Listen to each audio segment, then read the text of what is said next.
সকালের মিষ্টি রোদ জানলার পর্দা ভেদ করে সোজা এসে পড়েছে তুলির চোখে।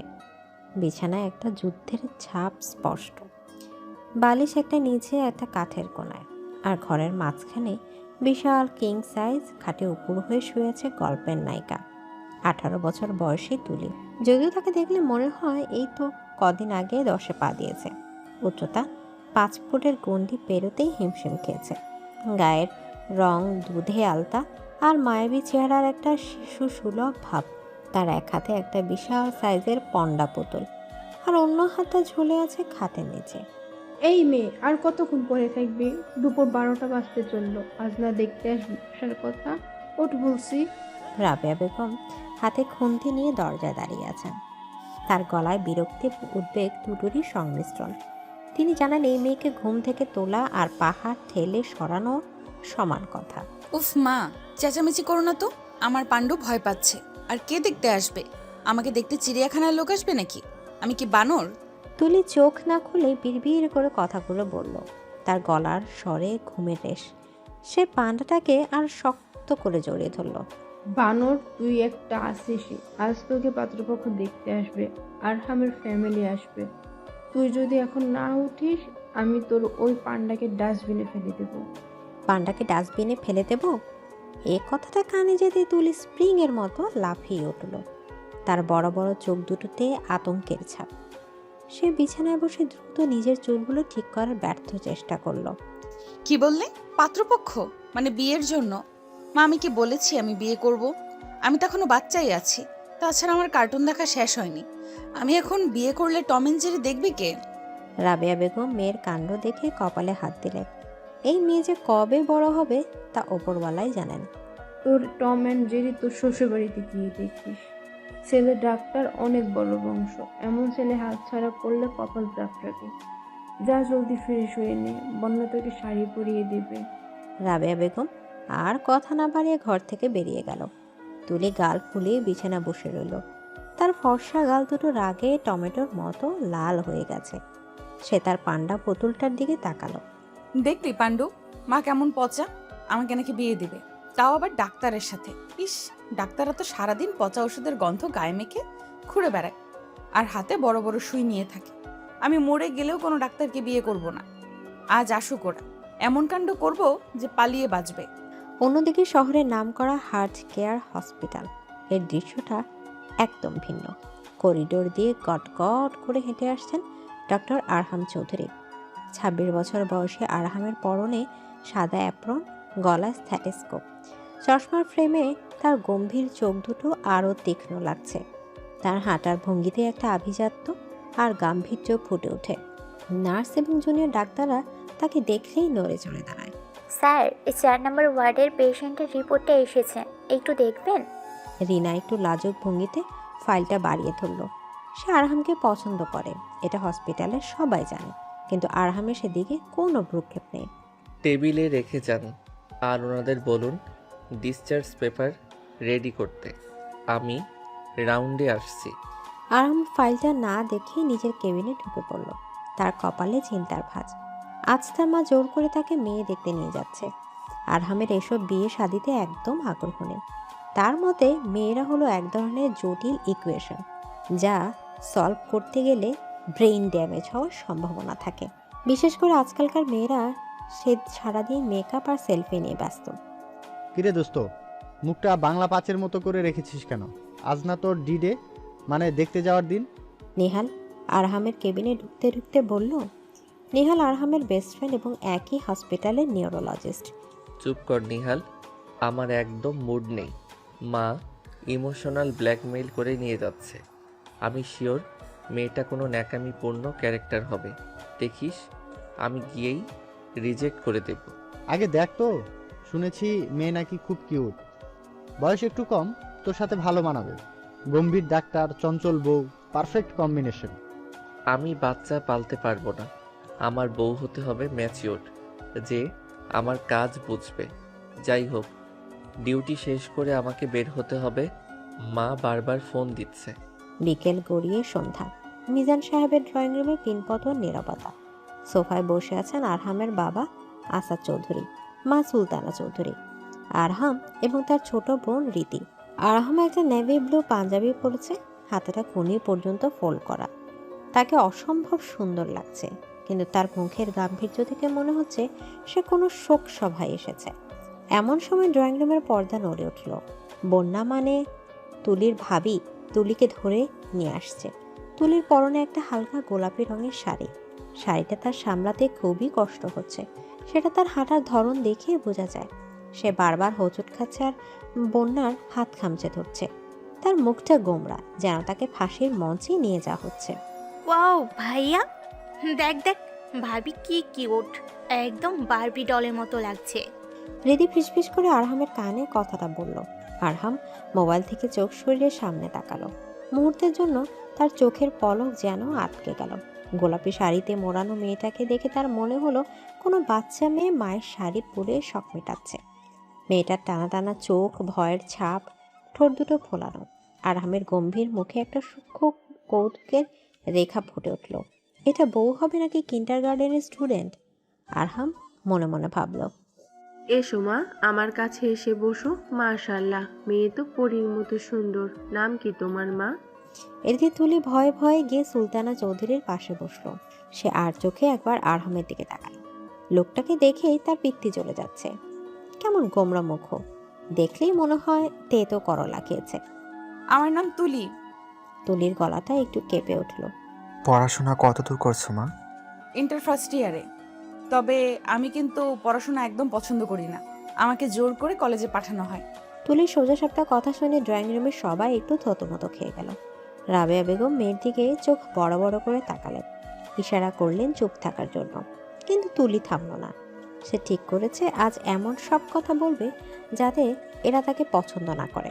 আর শুনুন আঙ্কেল, আমি কিন্তু রান্নাও পারি না, শুধু ম্যাগি নুডলস আর চা বানাতে পারি, সেটাও মাঝে মাঝে পুড়ে যায়। আর আমি খুব জেদি, আমার ঘুম ভাঙতে দুপুর 12টা বাজে। আমাকে বিয়ে করলে আপনাদের ছেলের কিন্তু না খেয়ে মরতে হবে। তুলির কথা শেষ হতে না হতেই সাদমান কাশের ভান করে পরিস্থিতি সামলানোর চেষ্টা করলো। রাবেয়া বেগম লজ্জায় লাল হয়ে গেলেন, কিন্তু বিস্ময়করভাবে আরহামের ঠোঁটের কোণে হাসিটা আরও চড়া হলো। সে সোজা হয়ে বসলো। সমস্যা নেই, হসপিটালের ক্যান্টিনে ভালো খাবার পাওয়া যায়। আর ঘুমানোর ব্যাপারে আমি সকালে বেরিয়ে যাই, তাই তোমার দুপুর 12টায় ওঠা নিয়ে আমার সমস্যা নেই। আরহামের এমন জবাবে তুলি হা করে তাকিয়ে রইল। সে ভেবেছিল এই কথাগুলো শুনলে এই ডাক্তার রেগে চলে যাবে, কিন্তু এ তো উল্টো কথা বলছে। তুলি এবার মোক্ষম চালটা চালল। কিন্তু কিন্তু আমি ডাক্তার পছন্দ করি না, ডাক্তাররা খুব বোরিং হয় আর তাদের গা থেকে ফিনাইলের গন্ধ আসে। আমি এই লোককে বিয়ে করব না। ঘরের পরিবেশ এবার বেশ থমথমে হয়ে গেল। মিজান সাহেব মেয়ের ধমক দেওয়ার জন্য উদ্যত হলেন, কিন্তু আরহাম হাত তুলে তাকে থামিয়ে দিল। সে ধীর পায়ে উঠে দাঁড়িয়ে তুলির সামনে গিয়ে দাঁড়ালো। আরহামের উচ্চতা 6 ফুটের কাছাকাছি। তার সামনে 5 ফুটের তুলিকে আসলেই একটা পিচ্চি মেয়ের মতো লাগছে। আমি কি তোমার সাথে একটু আলাদা কথা বলতে পারি? আরহামের কণ্ঠস্বর খুব শান্ত কিন্তু ভারী। তুলি ঘাবড়ে গিয়ে মায়ের দিকে তাকালো। রাবেয়া বেগম জোর করে মাথা নেড়ে সায় দিলেন। আমি আমি কেন কথা বলবো? আমার কিছু বলার নেই। কিন্তু আমার কিছু বলার আছে, চলো বারান্দায় চলো। আরহামের হুকুম করা ভঙ্গিতে এমন কিছু ছিল যে তুলি আর না করতে পারল না। সে অনিচ্ছা সত্ত্বেও উঠে দাঁড়ালো। দুজনে বারান্দায় এসে দাঁড়ালো। বাইরের ফুরফুরে বাতাস, কিন্তু তুলির ভেতরে ঝড় বইছে। সে গ্রিল ধরে নিচের দিকে তাকিয়ে রইল। আরহামের দিকে তাকাতে তার সাহস হচ্ছে না। তুমি কি আমাকে ভয় পাচ্ছ? আরহাম পকেট হাত দিয়ে রেলিংয়ের হেলান দিয়ে দাঁড়িয়ে আছে। তার দৃষ্টি সরাসরি তুলির মুখের ওপরে নিবদ্ধ। আমি আমি কেন ভয় পাবো? আমি কাউকে ভয় পাই না। আমি তো শুধু ভাবছি আপনি এখনো চলে যাচ্ছেন না কেন। আমি তো বললাম আমি ডাক্তার পছন্দ করি না। ইন্টারেস্টিং। সাধারণত মেয়েরা ডক্টর বর পাওয়ার জন্য পাগল থাকে, আর তুমি রিজেক্ট করছো। কারণটা কি শুধুই ফিনাইলের গন্ধ, নাকি অন্য কেউ আছে? আরহাম একটু ঝুঁকে তুলির মুখের কাছে এলো। তুলি চমকে উঠে পিছিয়ে গেল। তার পিঠ গিয়ে ঠেকলো দেয়ালে। অন্য কেউ কেন থাকবে? আমার কোনো বয়ফ্রেন্ড নেই। কিন্তু আপনি আপনি অনেক বয়স্ক, আপনার সাথে আমার যায় না। আপনি বুড়ো আর আমি। তুমি পিচ্ছি? আরহাম কথাটা শেষ করে দিল। তুলি রেগে গিয়ে তার দিকে তাকালো। আমি পিচ্ছি না, আমি 18 বছরের। আমি ভোটার আইডি কার্ড পেয়েছি। ও তাই? কিন্তু আচরণে তো মনে হচ্ছে নার্সারিতে পড়ো। শোনো তুলি, আমি সোজাসাপটা কথা পছন্দ করি। আমি বিয়ে করতে চাইনি, কিন্তু তোমাকে দেখার পর আমার মত বদলে গেছে। মানে আপনি কি আমাকে বিয়ে করবেন আমার সব কথা শোনার পরেও? হুম, তোমার এই পাগলামিগুলো আমার বেশ ইন্টারেস্টিং লাগছে। আমার লাইফটা একটু বেশি সিরিয়াস, হয়তো তোমার মতো একটা কার্টুন ক্যারেক্টার আসলে ব্যালেন্স হবে। কার্টুন ক্যারেক্টার শুনে তুলি রাগে ফুঁসতে লাগলো। সে কিছু একটা বলতে যাবে, ঠিক তখনই আরহাম তার কানের কাছে মুখ নিয়ে এলো। আর হ্যাঁ, বাসরাতে ম্যাগি নুডলস বানিও, আমি খেয়ে দেখব তোমার হাতের রান্না কেমন। তৈরি থেকো পিচ্ছি। আরহাম কথাটা বলেই একটা মুচকি হাসি দিয়ে ঘর থেকে বেরিয়ে গেল। তুলি সেখানে মূর্তির মতো দাঁড়িয়ে রইল। তার কান গরম হয়ে গেছে, হৃৎপিণ্ডটা লাফাচ্ছে। এই লোকটা তো সাংঘাতিক। একে তো ডাক্তার, তার উপর এমন ড্যাম কেয়ার ভাব। তুলি বুঝতে পারলো সে বাঘের গর্তে পড়তে যাচ্ছে।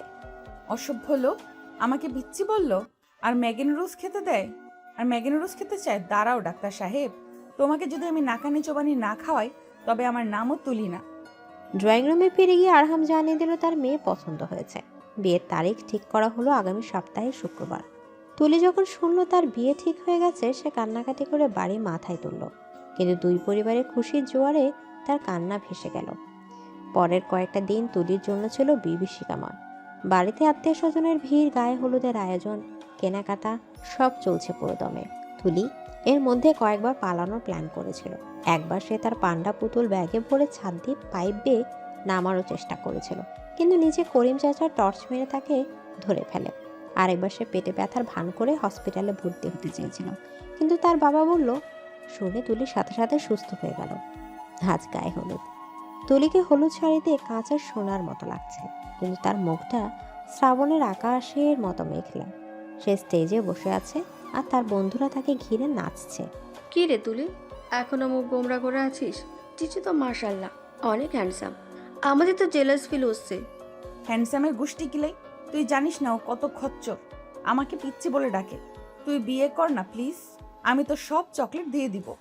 ধুর পাগলি, চুপচাপ বসে থাক। ওই দেখ, জিজুর ফ্যামিলি আসছে। আরহামের বাড়ি থেকে তত্ত্ব নিয়ে এসেছে সবাই। আরহাম আসেনি, নিয়ম নেই, কিন্তু তার বোন রিধি আর কাজিন শায়লা এসেছে। শায়লা মেয়েটা বেশ উগ্র সাজসজ্জ করে। সে তুলির দিকে এমনভাবে তাকাচ্ছে যেন গিলে খাবে। ও, এই সেই মেয়ে আরহাম ভাইয়াকে পছন্দ করলো।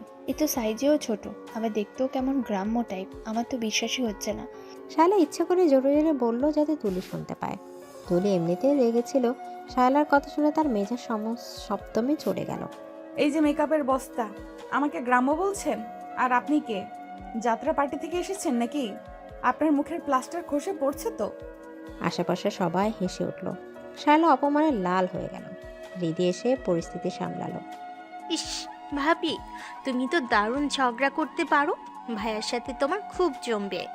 তুলি মনে মনে বলল, জমবে মানে? যুদ্ধ হবে, যুদ্ধ। সে জানে না তার এই ছোট ছোট বোকামি আর সাহসিকতা দূর থেকে ভিডিও কলে দেখছিল আরহাম। রিধি ভিডিও কল অন করে পকেটে রেখেছিল। আরহাম নিজের ঘরে বসে ল্যাপটপের স্ক্রিনে তুলির কাণ্ড দেখছিল আর হাসছিল। মেয়েটার মুখে কোনো লাগাম নেই। যাত্রা পার্টি, ওয়েট তুলি, কালকের পর থেকে তোমার এই তেজ আমি কিভাবে সামলাই দেখো। তুমি জানো না তুমি কার পাল্লায় পড়েছো। দেখতে দেখতে বিয়ের দিন ঘনিয়ে এলো। কবুল বলার সময় তুলি অনেকক্ষণ চুপ করেছিল। তার বাবা যখন কান্নাজড়িত কণ্ঠে তাকে অনুরোধ করলো, তখন সে বাবার মুখের দিকে তাকিয়ে নিচু গলায় কবুল বলল। তার চোখ দিয়ে তখন টপ টপ করে পানি পড়ছিল। আরহাম তার পাশে বসেছিল। সে পকেট থেকে একটা রুমাল বের করে আলতো করে তুলির হাতে গুঁজে দিল। তুলি অবাক হয়ে তাকালো, কিন্তু আরহাম সামনের দিকে তাকিয়ে আছে যেন সে কিছুই করেনি। এই ছোট একটা কাজ তুলির মনে একটু নাড়া দিল। লোকটি কি আসলে এত খারাপ, নাকি ভেতরে একটু মায়া আছে? কান্না থামাও, মেকআপ ধুয়ে গেলে কিন্তু তোমাকে ভূতের মতো লাগবে, তখন আমি দৌড় দেব। তুলির সব ইমোশন এক মুহূর্তে উবে গেল। সে রাগে রুমালটা দুমড়ে মুচড়ে ফেলল। মায়া? এই লোকের মরণে মায়া? অসম্ভব, এটা একটা আস্ত হিটলার। আজ বাসর রাতে আমি মরে যাওয়ার ভান করে থাকবো, দেখবো তুমি কি করো। বিয়ের আনুষ্ঠানিকতা শেষে বিদায় বেলা। তুলি তার মাকে জড়িয়ে ধরে হাউমাউ করে কাঁদছে। আরহাম গাড়ির দরজায় দাঁড়িয়ে অপেক্ষা করছে। সে জানে এখন কোনো কথা বলা ঠিক হবে না। মেয়েটা তার চেনা জগৎ ছেড়ে সম্পূর্ণ নতুন একটা মানুষের কাছে যাচ্ছে। আরহামের মনের গভীরে একটা অদ্ভুত দায়িত্ববোধ কাজ করছে। সে কি পারবে এই পিচ্ছি মেয়েটাকে সুখে রাখতে, নাকি তার গাম্ভীর্য মেয়েটার চঞ্চলতা কেড়ে নেবে? গাড়ি চলতে শুরু করলো। তুলি জানলা দিয়ে তাকিয়ে আছে ফেলে আসা রাস্তার দিকে। আরহাম ড্রাইভিং সিটের পাশে বসে আছে, পেছনের সিটে তুলি একা। কিছুক্ষণ পর আরহাম পকেট থেকে একটা ক্যাডবেরি সিল বের করে পেছনের দিকে বাড়িয়ে দিল। কান্না বন্ধ করার ওষুধ খেয়ে নাও, মুড ভালো হবে। তুলি চকলেটটা দেখল, তার প্রিয় চকলেট। সে লোভ সামলাতে পারল না, চোখের পানি মুছতে মুছতে চকলেটটা হাত থেকে ছো মেরে নিয়ে গেল। আরহাম আয়না তুলির কাণ্ড দেখে মুচকি হাসল। যুদ্ধ শুরু হয়ে গেছে, কিন্তু সন্ধি হওয়ার পথও কি তৈরি হচ্ছে?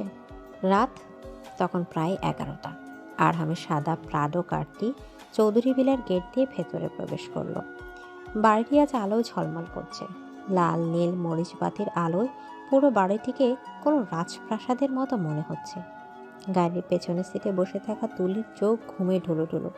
কান্নাকাটি আর সারাদিনের ধকলে সে কখন যে গাড়ির সিটে মাথা এলে ঘুমিয়ে পড়েছিল সে টেরই পায়নি। গাড়ির ঝাঁকুনিতে তার ঘুম ভাঙল। সে চোখ ঢোলে জানালার বাইরে তাকালো। অচেনা পরিবেশ, অচেনা বাড়ি।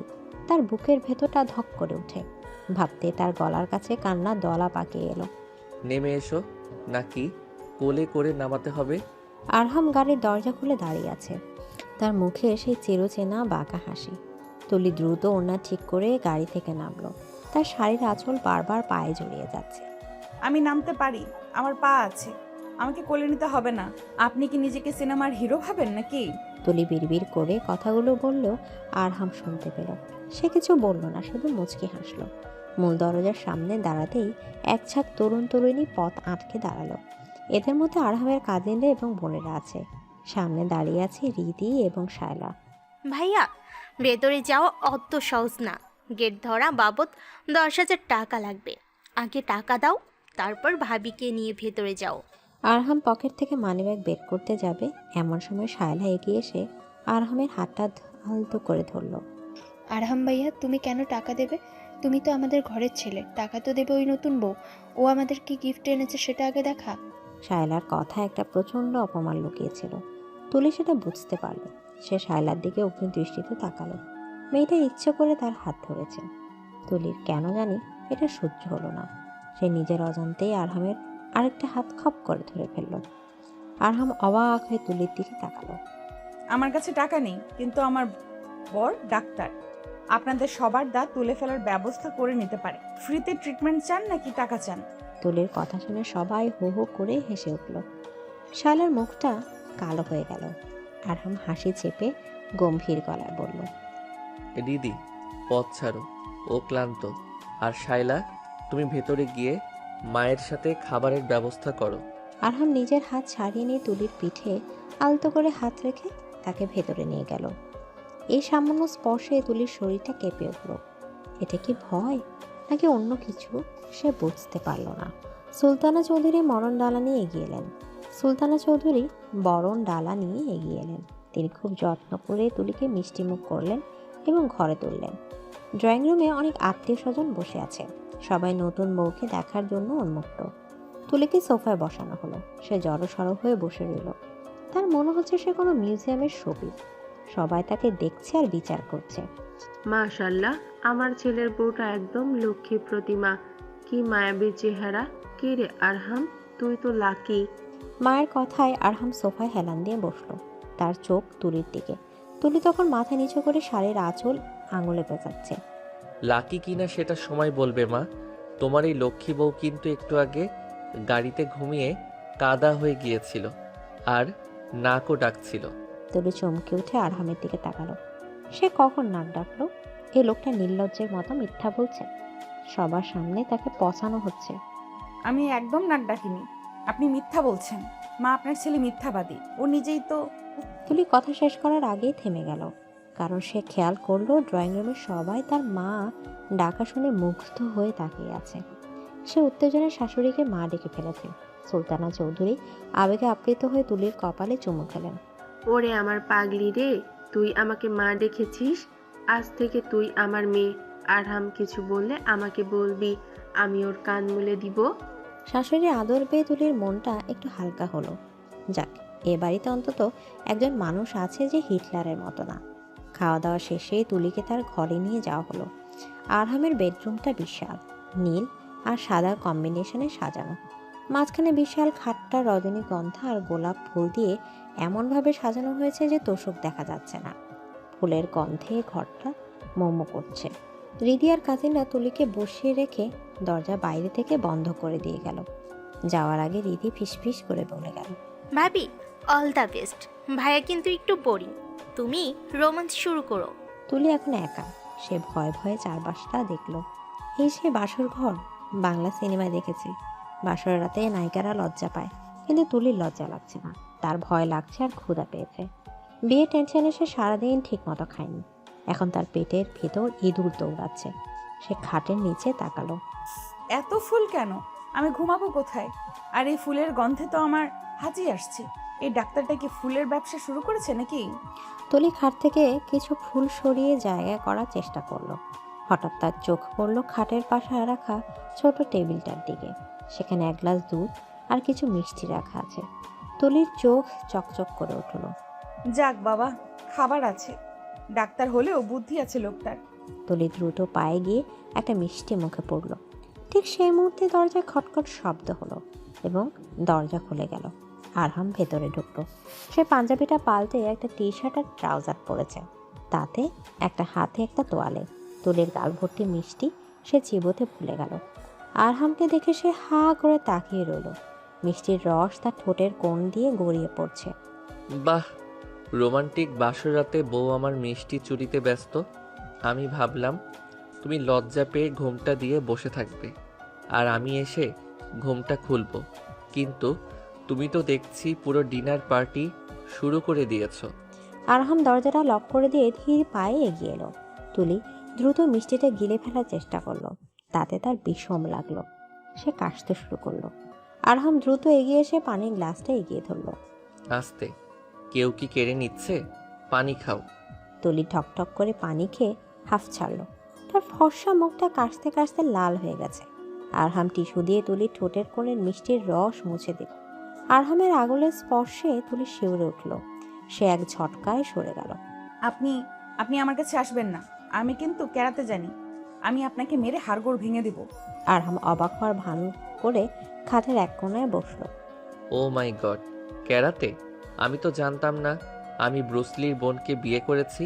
তা ম্যাডাম, আপনার ক্যারাতে কি শুধু মিষ্টি খাওয়ার সময় কাজ করে? বাজে কথা বলবেন না। আর আপনি দরজা লক করলেন কেন? দরজা খুলুন, আমি মায়ের কাছে যাব। শোনো পিচ্ছি, এটা বাসর রাত। এখানে বর বউ থাকে। মায়ের কাছে যাওয়ার হলে নার্সারিতে ভর্তি হও। এখন চুপচাপ এখানে বসো, আমার কিছু কথা আছে। তুলি পিচ্ছি ডাকটা শুনে আবার রেগে গেল, কিন্তু আরহামের চোখের দিকে তাকিয়ে সে চুপসে গেল। লোকটার চোখে একটা অদ্ভুত সম্মোহনী ক্ষমতা আছে। তুলি খাটের অন্য প্রান্তে গুটিসুটি মেরে বসলো। সে কোলের ওপর একটা বালিশ টেনে নিল ঢাল হিসেবে। দেখো তুলি, আমাদের বিয়েটা অ্যারেঞ্জ ম্যারেজ। তুমি আমাকে চেনো না, আমিও তোমাকে খুব একটা চিনি না। তুমি ছোট, তোমার পড়াশোনা বাকি। আমি চাই না এই বিয়ের কারণে তোমার লাইফ বা ক্যারিয়ার হ্যাম্পার হোক। মানে আপনি আমাকে পড়তে দেবেন? আমি ভেবেছিলাম আপনি আমাকে দিয়ে সারাদিন হসপিটালের ফ্লোর পরিষ্কার করাবেন। আরহাম হেসে ফেলল। তার গম্ভীর হাসিতে একটা মুগ্ধতা আছে। তোমার ইমাজিনেশন লেভেল খুব হাই। আমি তোমাকে দিয়ে ফ্লোর পরিষ্কার করাবো না। তুমি তোমার পড়াশোনা কন্টিনিউ করবে আর আমি আমার ডিউটি নিয়ে ব্যস্ত থাকবো। কিন্তু একটা শর্ত আছে। কি শর্ত? আমার বাড়িতে বা বাইরে আমার মান সম্মান নষ্ট হয় এমন কোনো পাগলামি করা যাবে না। আর আমাকে একটু রেসপেক্ট করতে হবে। আমি তোমার চেয়ে বয়সে এবং অভিজ্ঞতায় বড়। রেসপেক্ট? আপনি তো সারাক্ষণ আমাকে পচান। সম্মান চাইলে সম্মান দিতে হয়, জানেন না? আর আমি পাগল না যে পাগলামি করব। সেটা সময়ই বলে দেবে। এখন ঘুমাও, অনেক রাত হয়েছে। আরহাম খাটের এক পাশে বালিশ ঠিক করে শুয়ে পড়ার প্রস্তুতি নিল। তুলি চোখ বড় বড় করে তাকালো। আপনি কোথায় শোবেন? কেন? খাটে। খাটটা তো আমারই। অসম্ভব।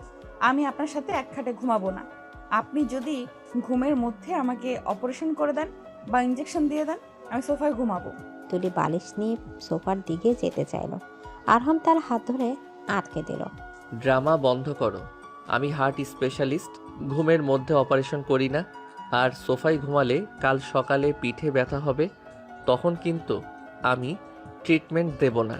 চুপচাপ ওই পাশে শুয়ে পড়ো, আমি মাঝখানে কোলবালিশ দিয়ে দিচ্ছি, বর্ডার ক্রস করবে না। আরহাম মাঝখানে একটা লম্বা কোলবালিশ রেখে দিল। তুলি দেখলো আর কোনো উপায় নেই। সে অনিচ্ছা সত্ত্বেও কাঠের একদম কিনারায় গিয়ে শুয়ে পড়ল। শাড়ি, গয়না আর চুলের কাঁটায় তার খুব অস্বস্তি হচ্ছে। এই গয়নাগুলো খুলতে পারছি না, খুব ভারী, আর খোপায় মনে হচ্ছে 100টা কাটা ফুটে আছে। তুলি নিচু স্বরে বলল, কিন্তু আরহাম শুনে ফেলল। সে উঠে বসলো। এদিকে এসো, আমি খুলে দিচ্ছি। না না, আমি পারবো। তুমি পারবে না, উল্টো চুল ছিঁড়ে ফেলবে। ঘুরে বসো। তুলি বাধ্য মেয়ের মতো আরহামের দিকে পিঠে দিয়ে বসলো। আরহামে খুব যত্ন করে একটার পর একটা কাটা দিল। তার নিঃশ্বাস তুলির ঘাড়ে পড়ছে। তুলির শরীরে অবশ হয়ে আসছে। একটা অজানা পুরুষের স্পর্শ, অথচ তার মনে হচ্ছে এই স্পর্শটা খুব নিরাপদ। আরহামের হাত একটু কাঁপছে না। সে নিখুঁতভাবে সব গয়না খুলে দিল। হয়েছে, এবার ফ্রেশ হয়ে এই টি শার্টটা পরে নাও। শাড়ি পরে ঘুমাতে পারবে না। আরহাম আলমারি থেকে নিজের একটা ঢিলে ঢালা টি শার্ট বের করে দিল। তুলি টি শার্টটা দিয়ে ওয়াশরুমে দৌড় দিল। কিছুক্ষণ পর সে যখন বেরিয়ে এলো, আরহাম হাসি চেপে রাখতে পারল না। আরহামের টি শার্টটা তুলির হাঁটু পর্যন্ত ঝুলছে। তাকে একটা ছোট পেঙ্গুইনের মতো লাগছে। নট ব্যাড, তোমাকে কার্টুন নেটওয়ার্কের নতুন ক্যারেক্টার মনে হচ্ছে। আপনার টি শার্টটাই তো হাতের মতো বড়, আমার কি দোষ? লাইট অফ করে দেয়া হলো। শুধু একটা নীল রঙের বেডসাইড ল্যাম্প জ্বলছে। তুলি দেয়ালের দিকে মুখ করে শুয়ে আছে, কিন্তু তার চোখে ঘুম নেই। পাশে তার স্বামী শুয়ে আছে, এই অনুভূতিটা তাকে ঘুমোতে দিচ্ছে না। কিছুক্ষণ পর সে অনুভব করলো আরহাম তার দিকে তাকিয়ে আছে। ঘুম আসছে না? না, আমার পাণ্ডু নেই। পাণ্ডু ছাড়া আমার ঘুম আসে না। পাণ্ডু? ও, তোমার সেই পুতুল, ওটাকে তো গাড়িতেই রেখে এসেছো। এখন উপায়? তুলি কাঁদো কাঁদো হয়ে গেল। আমি পাণ্ডু ছাড়া ঘুমাতে পারি না, আমার ভয় লাগে। আরহাম একটা দীর্ঘশ্বাস ফেললো। সে পাশ ফিরে তার নিজের হাতটা তুলির দিকে বাড়িয়ে দিল। পাণ্ডু নেই, তবে ডাক্তার আছে। আমার হাতটা ধরে ঘুমাতে পারো। আমি কথা দিচ্ছি, কোনো ভূত বা দুঃস্বপ্ন তোমার কাছে আসবে না। তুলি অন্ধকারে আরহামের হাতের দিকে তাকিয়ে রইল। মানুষটা কি সত্যি রাগী, নাকি ওপর দিয়ে ভাব দেখায়? তুলি খুব সাবধানে ভয়ে ভয়ে তার ছোট হাতটা দিয়ে আরহামের হাতের আঙুলগুলো ধরল। আরহামের হাতটা শক্ত, গরম এবং আশ্বস্তকারী। আপনি কিন্তু আমাকে পিচ্চি ডাকবেন না, আমার নাম তুলি। আচ্ছা, চেষ্টা করব। শুভরাত্রি পিচ্চি। তুলির রাগে কিছু বলতে চাইল, কিন্তু তার চোখের পাতা ভারী হয়ে এলো। আরহামের হাত ধরে রাখার কারণে এক অদ্ভুত প্রশান্তি তাকে গ্রাস করলো। কিছুক্ষণের মধ্যে সে গভীর ঘুমে তলিয়ে গেল। আরহাম কিন্তু ঘুমালো না। সে অনেকক্ষণ ধরে তুলির নিষ্পাপ মুখের দিকে তাকিয়ে রইল। চাঁদের আলোয় মেয়েটাকে রূপকথার রাজকন্যার মতো লাগছে। আরহাম আলতো করে তুলির কপালের উপর থেকে চুলগুলো সরিয়ে দিল। তুমি আসলেই একটা বাচ্চা মেয়ে। আমার জীবনে তোমাকে সামলানোই হবে সবচেয়ে বড় চ্যালেঞ্জ। তবে আমি চ্যালেঞ্জ নিতে পছন্দ করি। Welcome to my life, Mrs তুলি। পরদিন সকাল। পাখির কিচিরমিচির শব্দ নয়, বরং অ্যালার্ম ঘড়ির কর্কশ শব্দে তুলির ঘুম ভাঙল। সে চোখ তুলে দেখল সে আরহামের বুকের উপর মাথা রেখে শুয়ে আছে। আরহামের এক হাত তাকে জড়িয়ে আছে। তুলির হৃদস্পন্দন মিস হয়ে গেল। সে ঝটকা দিয়ে উঠতে গেল, কিন্তু তার চুল আটকে গেল আরহামের ঘড়ির চেইনের সাথে। আউচ, আমার চুল! তুলির চিৎকারে আরহামের ঘুম ভেঙে গেল। সে ধর্মর করে উঠে বসল। কি হলো? সকাল সকাল ভূমিকম্প শুরু করলে কেন? ভূমিকম্প না, আপনার ঘড়ি আমার চুল খাচ্ছে। ছাড়ুন বলছি। আপনি ইচ্ছে করে আমাকে জড়িয়ে ধরেছিলেন, তাই না? সুযোগ সন্ধানী ডাক্তার। এক্সকিউজ মি, তুমি ঘুমের মধ্যে গড়াগড়ি খেতে খেতে আমার এলাকায় ঢুকে পড়েছ। কোলবালিশটা কোথায় দেখো? তুলি তাকিয়ে দেখলো কোলবালিশটা মেঝেতে পড়ে আছে। সে লজ্জায় লাল হয়ে গেল। আরহাম বিরক্তি নিয়ে ঘড়ির চেইন থেকে তুলির চুল ছাড়তে লাগলো। দুজনের মুখ খুব কাছাকাছি। তুলি আরহামের ঘুম জড়ানো চোখের দিকে তাকিয়ে জমে গেল। সকালে ঘুম থেকে ওঠার পর এলোমেলো চুলে এই গম্ভীর ডাক্তারকে বেশ কিউট লাগছে। এটা তুলি স্বীকার করতে চায় না। হয়েছে, চুল মুক্ত, এবার জলদি রেডি হও। নিচে সবাই অপেক্ষা করছে। নতুন বউকে আজ সকালে সবার সাথে নাস্তা করতে হবে। আর হ্যাঁ, মনে আছে তো, ম্যাগি নুডলস। আপনি সিরিয়াসলি আমাকে দিয়ে রান্না করাবেন? আমি কিন্তু চাও বানাতে পারি না ঠিক মতো। আমি জানি, তাই তো মজাটা হবে। যাও, শাড়ি পরো। নাকি শাড়ি পরিয়ে দিতে হবে? তুলি এক লাফে খাট থেকে নামলো। অসভ্য, আমি একাই পারবো। তুলি ওয়াশরুমে ঢুকে দরাম করে দরজা বন্ধ করলো। আরহাম শব্দ করে হেসে উঠল। তার মনে হচ্ছে দিনটা বেশ ইন্টারেস্টিং হতে চলেছে। নিচে ডাইনিং টেবিলে সবাই বসে আছে। আসাদ চৌধুরী খবরের কাগজ পড়ছেন। শায়লা খুব সেজেগুজে বসে আছেন, যেন আজ তার বিয়ে। তুলি আর আরহাম সিঁড়ি দিয়ে নামছে। তুলি আজ একটা নীল রঙের জামদানি শাড়ি পরেছে। তাকে অপার্থিব সুন্দর লাগছে, কিন্তু তার হাঁটার ধরন দেখে বোঝা যাচ্ছে শাড়ি সামলাতে তার খুব কষ্ট হচ্ছে।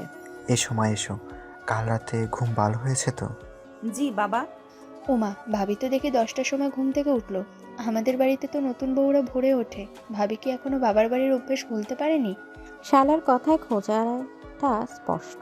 সুলতানা চৌধুরী কিছু বলতে যাচ্ছিলেন, কিন্তু আরহাম তার আগে কথা বলল। সে চেয়ার টেনে তুলিকে বসালো। শাইলা, ও আমার পারমিশন নিয়েই দেরিতে উঠেছে। আমি চাইনি ওর ঘুম নষ্ট হোক। আর আমাদের বাড়িতে বউরা ভরে উঠবে এমন কোনো আইন নেই। এটা হাসপাতাল না যে শিফটিং ডিউটি করতে হবে। আরহামের কথায় শালা চুপসে গেল। টেবিলের নিচে তুলি আরহামের পায়ে আলতো করে লাথি দিল, ধন্যবাদ জানানোর জন্য। কিন্তু ভুল করে লাথিটা আরহামের পায়ে না লেগে আসাদ চৌধুরীর পায়ে লাগলো। উফ, কে লাথি মারে? তুলি ভয়ে জিহ্বায় কামড় দিল। আরহাম বুঝতে পেরে টেবিলের নিচ দিয়ে হাত বাড়িয়ে তুলির হাতটা চেপে ধরল। সে চোখের ইশারায় বলল, শান্ত হও পিচ্চি। বৌমা, আজ কিন্তু নিয়ম অনুযায়ী তোমাকে কিছু একটা রান্না করতে হবে, মিষ্টি কিছু। মা আমি তো শুধু। মা, ও ম্যাগি নুডলস খুব ভালো বানায়, ওটাই বানাক, স্পেশাল রেসিপি। সবাই অবাক হয়ে তাকালো। নতুন বউ বানাবে ম্যাগি নুডলস? নুডলস? ছি, এটা কোনো খাবার হলো? পায়েস বা হালুয়া রাখতে পারে না? মেয়েদের তো এসব জানা উচিত। এবারও চুপ থাকতে পারলো না। দেখুন আপু, জানা উচিত বুঝলাম, কিন্তু আমি তো ইন্টার পাসের আগেই বিয়ে করে ফেলেছি। শেফ কোর্সে ভর্তি হইনি। আর ম্যাগি নুডলস খুব টেস্টি হয়। আপনি খেয়ে দেখবেন, ভালো না লাগলে ফেলে দেবেন। তুলির সোজা সাপটা উত্তর আসাদ চৌধুরী হেসে ফেললেন। ঠিক বলেছ মা, আমি আজ তোমার হাতের নুডলস খাবো। যাও, বানিয়ে নিয়ে আসো। তুলি রান্নাঘরে ঢুকলো, কিন্তু তার হাত পা কাঁপছে। সে জীবনেও রান্নাঘরে ঢুকেনি। পানি গরম দিতে গিয়ে সে ভুল করে কেটলির ঢাকনা ফেলে দিল। ঝনঝন শব্দে রান্নাঘর কেঁপে উঠল। আরহাম ডাইনিং থেকে সব শুনছে। সে মাকে ইশারা করে বলল, মা, তুমি একটু দেখো, না হলে ও হয়তো রান্নাঘর জ্বালিয়ে দেবে। তুলি নুডলসের প্যাকেটটার মশলা কাটতে গিয়ে দাঁত দিয়ে ছিঁড়তে গেল এবং সব মশলা তার নাকে মুখে মেখে গেল। সে যখন আয়নায় নিজের চেহারা দেখলো, তাকে জোকারের মতো লাগছিল। ধুর ছাই, এই বিয়ের গুষ্টি কিলাই। কেন যে বিয়ে করতে গেলাম? এখন এই ভুতুরে চেহারা নিয়ে বরের সামনে যাব কি করে? চৌধুরীর ভিলার সুবিশাল রান্নাঘরটি এখন যেন কোনো রণক্ষেত্র। মশলার কৌটাগুলো এদিক সেদিক ছড়িয়ে আছে। বেসিনের কলে অনবরত পানি পড়ছে, আর সেই বিশৃঙ্খলার মাঝখানে দাঁড়িয়ে আছে তুলি। তার ফর্সা গালে হলুদের দাগ, নাকে কালচে মশলা লেগে আছে, আর চুলগুলোর কাকের বাসার মতো উস্কো খুস্কো। সে একটা চামচ হাতে নিয়ে কড়াইয়ের দিকে তাকিয়ে আছে, যেন ওটা কোনো ভিন গ্রহের প্রাণী। নুডলসগুলো কড়াইতে দলা পাকিয়ে একাকার হয়ে গেছে। ইস, এটা কি হলো? টিভিতে তো দেখায় 2 মিনিটে নুডলস রেডি, আর আমারটা তো আঠা হয়ে গেছে। এখন যদি ডাক্তার সাহেব এটা দেখে, শিওর আমাকে ইঞ্জেকশন দিয়ে মেরে ফেলবে। তুলে যখন আপন মনে বিড়বিড় করছে, ঠিক তখনই রান্নাঘরের দরজায় এসে দাঁড়ালো আরহাম। সে কিছুক্ষণ দরজায় হেলান দিয়ে দাঁড়িয়ে তুলির কাণ্ড দেখল। তার গম্ভীর মুখে এক চিলতে হাসি ফুটে উঠল, কিন্তু পর মুহূর্তে সে সেটা মিলিয়ে ফেলে গম্ভীর ভাব নিয়ে গলা খাকারি দিল। রান্নাঘরের এই অবস্থা কেন? তুমি কি নুডলস রান্না করছো নাকি এখানে কুস্তি লড়ছো? আরহামের গলার স্বর শুনে তুলে চমকে উঠল। সে হাত থেকে চামচটা ফেলে দিল, যেটা ঝনঝন শব্দ করে মেঝেতে পড়ল। তুলি দ্রুত ঘুরে দাঁড়ালো, কিন্তু তার নাকে মুখে মাখা মশলার কারণে তাকে দেখে আরহামের হাসির বেগ বেড়ে গেল। আপনি আপনি এখানে কেন? পুরুষ মানুষের রান্নাঘরে আসা নিষেধ। যান এখান থেকে। এটা আমার বাড়ি, আমি যেখানে খুশি যাব, কিন্তু তোমার এই অবস্থা কেন? মনে হচ্ছে তুমি মাত্রই যুদ্ধ জয় করে ফিরেছ। আয়নায় নিজের চেহারা দেখেছো? আরহাম ধীর পায়ে তুলির দিকে এগিয়ে গেল। তুলি পিছিয়ে যেতে চাইল, কিন্তু তার পিঠ কিচেন কাউন্টারের সাথে ঠেকে গেল। আরহাম তুলির একদম কাছে এসে দাঁড়ালো। সে পকেট থেকে একটা সাদা রুমাল বের করলো। নড়বে না, একদম চুপ। আরহামের আদেশের সুরে তুলি জমে গেল। আরহাম খুব আলতো করে তার রুমাল দিয়ে তুলির গাল থেকে হলুদের দাগ মুছতে লাগলো। আরহামের স্পর্শে তুলির বুকের ভেতরটা ধক করে উঠল। এত কাছে সে আরহামের চোখের দিকে তাকাতে পারছে না, তাই দৃষ্টি নামিয়ে রাখলো। আরহামের শরীর দামি পারফিউমের গন্ধ তুলির নাকে এসে লাগছে, যা তাকে এক অদ্ভুত নেশা আচ্ছন্ন করে ফেলছে। আমি পরিষ্কার করতে পারতাম। পারলে তো এতক্ষণে করতে, নাকে কালি মেখে জোকার সেজে থাকতে না। আরহাম খুব যত্ন নিয়ে তুলির নাকের ডগা থেকে মশলাটা মুছে দিল। তার আঙুলটা অনিচ্ছাকৃতভাবে তুলির ঠোঁট স্পর্শ করলো। মুহূর্তের জন্য দুজনের নিঃশ্বাস ভারী হয়ে উঠল। আরহাম এক মুহূর্তের জন্য থমকে গেল। তুলির গোলাপি ঠোঁটগুলোর দিকে তাকিয়ে তার চোখের দৃষ্টি গভীর হলো, কিন্তু সে নিজেকে সামনে নিয়ে সরে দাঁড়ালো। এবার নুডলসটা দেখি, ওটার কি অবস্থা করেছো? আরহাম কড়াইয়ের দিকে তাকালো। দল পাকানো নুডলস দেখে সে একটা দীর্ঘশ্বাস ফেলল। মাশাল্লাহ, এটাকে নুডলস না বলে আঠা বলাই ভালো। এটা খেলে তো পেটের নাড়িভুড়ি জোড়া লেগে যাবে। আমি তো চেষ্টা করেছি। আমি কি শেফ নাকি? আপনি এত কথা বলছেন কেন? ভালো না লাগলে খাবেন না, আমি ফেলে দেব। তুলি রাগে কড়াইটা ধরে বেসিনে ফেলে দিতে যাচ্ছিল। আরহাম খপ করে তার হাতে ধরল। থামো, ফেলার দরকার নেই। একটু পানি আর সস দিলে এটাকে ঠিক করা যাবে। সরো, আমি দেখছি। আরহাম নিজেই অ্যাপ্রন ছাড়া রান্না করতে শুরু করলো। সে কড়াইতে একটু গরম পানি, সয়া সস আর চিলি সস দিয়ে দ্রুত হাতে নাড়তে লাগলো। তুলে মুগ্ধ হয়ে দেখলো গম্ভীর ডাক্তার কেমন নিপুণ হাতে রান্না করছে। তার হাতা ফোল্ড করা শক্তিশালী হাতাগুলো যখন কড়াই নাড়ছে, তখন তাকে অসম্ভব হ্যান্ডসাম লাগছে। আপনি রান্নাও পারেন? বিদেশে যখন পড়াশোনা করতাম তখন তো তোমার মতো রাঁধুনি ছিল না, নিজেই করে খেতে হতো। নাও রেডি, চলো টেবিলে। আরহাম নুডলসটা বাটিতে ঢেলে তুলির সাথে হাতে ধরিয়ে দিল। তারপর তাকে ইশারা করলো ডাইনিং রুমের দিকে যাওয়ার জন্য। ডাইনিং টেবিলে সবাই অপেক্ষা করছে। শায়লা অধৈর্য হয়ে বারবার ঘড়ি দেখছে। আন্টি, আপনার ছেলের বউকে নুডলস বানাতে গিয়ে ধান চাষ শুরু করলো? এতক্ষণ লাগে? আমার তো খিদে মরে যাচ্ছে। ধৈর্য ধর মা, নতুন মানুষ, একটু সময় তো লাগবেই। ওই তো আসছে ওরা। তুলি ভয়ে ভয়ে নুডলসের বাটিটা টেবিলের মাঝখানে রাখলো। আরহাম তার পাশে চেয়ারে বসলো। শায়লা নাক কুচকে বাটির দিকে তাকালো। ইস, কেমন কালচে কালচে কালার হয়েছে, দেখতেই তো বিস্বাদ লাগছে। আন্টি, আমি এসব খাবো না, আমার জন্য টোস্ট বানিয়ে দাও। শালার কথায় তুলির মনটা খারাপ হয়ে গেল। সে মাথা নিচু করে দাঁড়িয়ে রইল। তার চোখ ছলছল করছে। সে জানে রান্নাটা ভালো হয়নি, কিন্তু তাই বলে সবার সামনে এভাবে অপমান। আহা শাইলা, আগে খেয়ে দেখো না। মা, আমাকে দাও তো একটু। তুলি কাঁপা কাঁপা হাতে সরষের প্লেটে নুডলস দিল। আসাদ চৌধুরী এক চামচ মুখে দিয়ে চিবোতে লাগলেন। সবাই তার মুখের দিকে তাকিয়ে আছে রায় শোনার জন্য।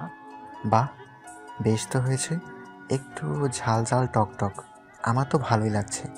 কি গো গিন্নি, তুমিও নাও। তুলি অবাক হয়ে শ্বশুরের দিকে তাকালো। সে বুঝতে পারলো শ্বশুর মশাই তাকে বাঁচানোর জন্য মিথ্যা বলছেন। তার কৃতজ্ঞতায় চোখে পানি এসে গেল। এবার আরহাম নিজের প্লেটে নুডলস নিল। সে চুপচাপ খেয়ে যাচ্ছে, কোনো কথা বলছে না। কেমন হয়েছে? খাওয়ার যোগ্য, তবে পরের বার লবণের বস্তাটা একটু দূরে রেখো। লবণ একটু বেশি হয়েছে। আরহামের কথা তুলে বুঝতে পারলো লবণ বেশি হয়েছে, কিন্তু আরহাম সেটা কাউকে বুঝতে দিল না। সে স্বাভাবিকভাবেই খেয়ে নিল।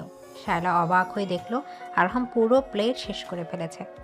আরহাম ভাইয়া, তুমি এটা খাচ্ছ? তুমি না হেলথ কনসিয়াস? বউয়ের হাতের প্রথম রান্না বিষ হলেও খেতে হয় শাইলা, আর এটা মোটেও খারাপ হয়নি। It's good. বউয়ের হাতের রান্না, এই কথাটা আরহাম এমনভাবে বললো যে তুলির গাল লজ্জায় লাল হয়ে গেল। সে আর চোখে আরহামের দিকে তাকালো। এই লোকটা কি তাকে পছন্দ করে, নাকি শুধু সবার সামনে ভান করছে? নাস্তা শেষে আরহাম হাসপাতালে যাওয়ার জন্য তৈরি হলো। সেটাই বাঁধতে বাঁধতে আয়নার সামনে দাঁড়িয়ে আছে। তুলি ঘরে ঢুকলো। তার হাতে আরহামের মানিব্যাগ আর ঘড়ি। এই নিন আপনার ঘড়ি আর মানি ব্যাগ। থ্যাঙ্কস। আজ ফিরতে একটু দেরি হতে পারে। তুমি বোর হলে দিদির সাথে গল্প করো। আর হ্যাঁ, দুপুরে খেয়ে নিও। ডায়েট করার দরকার নেই, তুমি এমনিতেই শুকনা। আরহাম টাইটা ঠিক করতে পারছে না, বারবার বাঁকা হয়ে যাচ্ছে। তুলি কিছুক্ষণ দাঁড়িয়ে দেখে এগিয়ে এলো। দাঁড়ান, আমি ঠিক করে দিচ্ছি। বাবা সব সময়টাই পড়তো, আমি বেঁচে দিতাম। তুলি টুলের উপর দাঁড়িয়ে আরহামের গলার কাছে হাত নিয়ে গেল। উচ্চতা মেলাতে তাকে টুল ব্যবহার করতে হচ্ছে। আরহাম স্থির হয়ে দাঁড়িয়ে আছে। তুলির ছোট ছোট আঙুলগুলো তার গলার কাছে নাড়াচাড়া করছে। তুলির খোলা চুলগুলো আরহামের নাকে এসে লাগছে। আরহাম একদৃষ্টিতে তুলির মুখের দিকে তাকিয়ে আছে। মেয়েটার বড় বড় চোখের পাপড়ি, ছোট নাক, সবকিছুতে এক অদ্ভুত সরলতা। তুমি কি টোল ছাড়া আমার নাগাল পাবে না? আপনি জিরাফের মতো লম্বা হলে আমি কি করব? নিচু তো হতে পারেন না। আরহাম মুচকি হেসে একটু ঝুঁকে এলো। এখন তাদের মুখ একদম সামনাসামনি। এখন ঠিক আছে? হ্যাঁ, হয়ে গেছে, যান এবার। তুলে এক লাফে টুল থেকে নেমে পড়ল। আরহাম টাইটা ঠিক করে নিয়ে ব্যাগে কাঁধে দিল। সাবধানে থেকো, আর শায়লা কিছু বললে কানে নেবে না, ও একটু বেশি কথা বলে।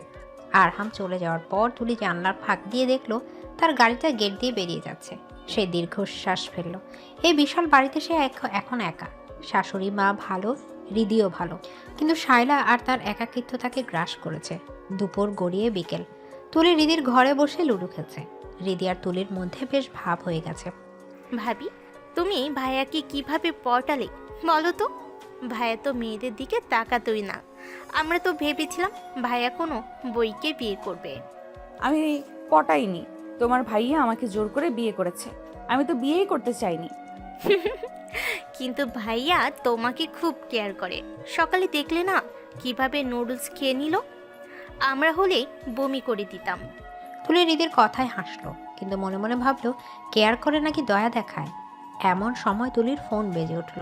স্ক্রিনে পায়েল নামটা ভাসছে। তুলি দ্রুত ফোন রিসিভ করলো। হ্যাঁ পায়েল, তুই কেমন আছিস? আমাকে ভুলে গেলি? আমি ভুলবো কেন? তুই তো এখন ডাক্তার বরের বউ, আমাদের কি আর মনে থাকবে? শোন, একটা ব্রেকিং নিউজ আছে, তনয় তোকে খুঁজছিল। তনয় নামটা শুনে তুলি একটু চুপ হয়ে গেল। তনয় তার ক্লাসমেট তাকে পছন্দ করতো, কিন্তু তুলি পাত্তা দিত না। তবে আরহাম এটা নিয়ে জেলাস হতো। সেটা বিয়ের আগে সে বুঝতে পেরেছিল। তনয় কেন খুঁজবে? ওকে বলবি আমি এখন ম্যারিড। আর এসব ফালতু কথা বাদ দে। তুই কবে আসবি? তুলি যখন কথা বলছিল সে খেয়াল করেনি দরজায় কেউ দাঁড়িয়ে আছে। শায়লা। সে আড়ি পেতে সব শুনছিল। তনয় নামটা শুনে শায়লার ঠোঁটে এক পৈশাচিক হাসি ফুটে উঠল। বাহ, নতুন বইয়ের তাহলে প্রেম ঘটিত ব্যাপার আছে। তনয়, দাঁড়াও তুলি, এই তনয়কে দিয়েই আমি তোমার আর আরহামের মধ্যে আগুন লাগাবো। শায়লা নিঃশব্দে সেখান থেকে সরে গেল। সন্ধ্যায় আরহাম ফিরল। তাকে বেশ ক্লান্ত দেখাচ্ছে।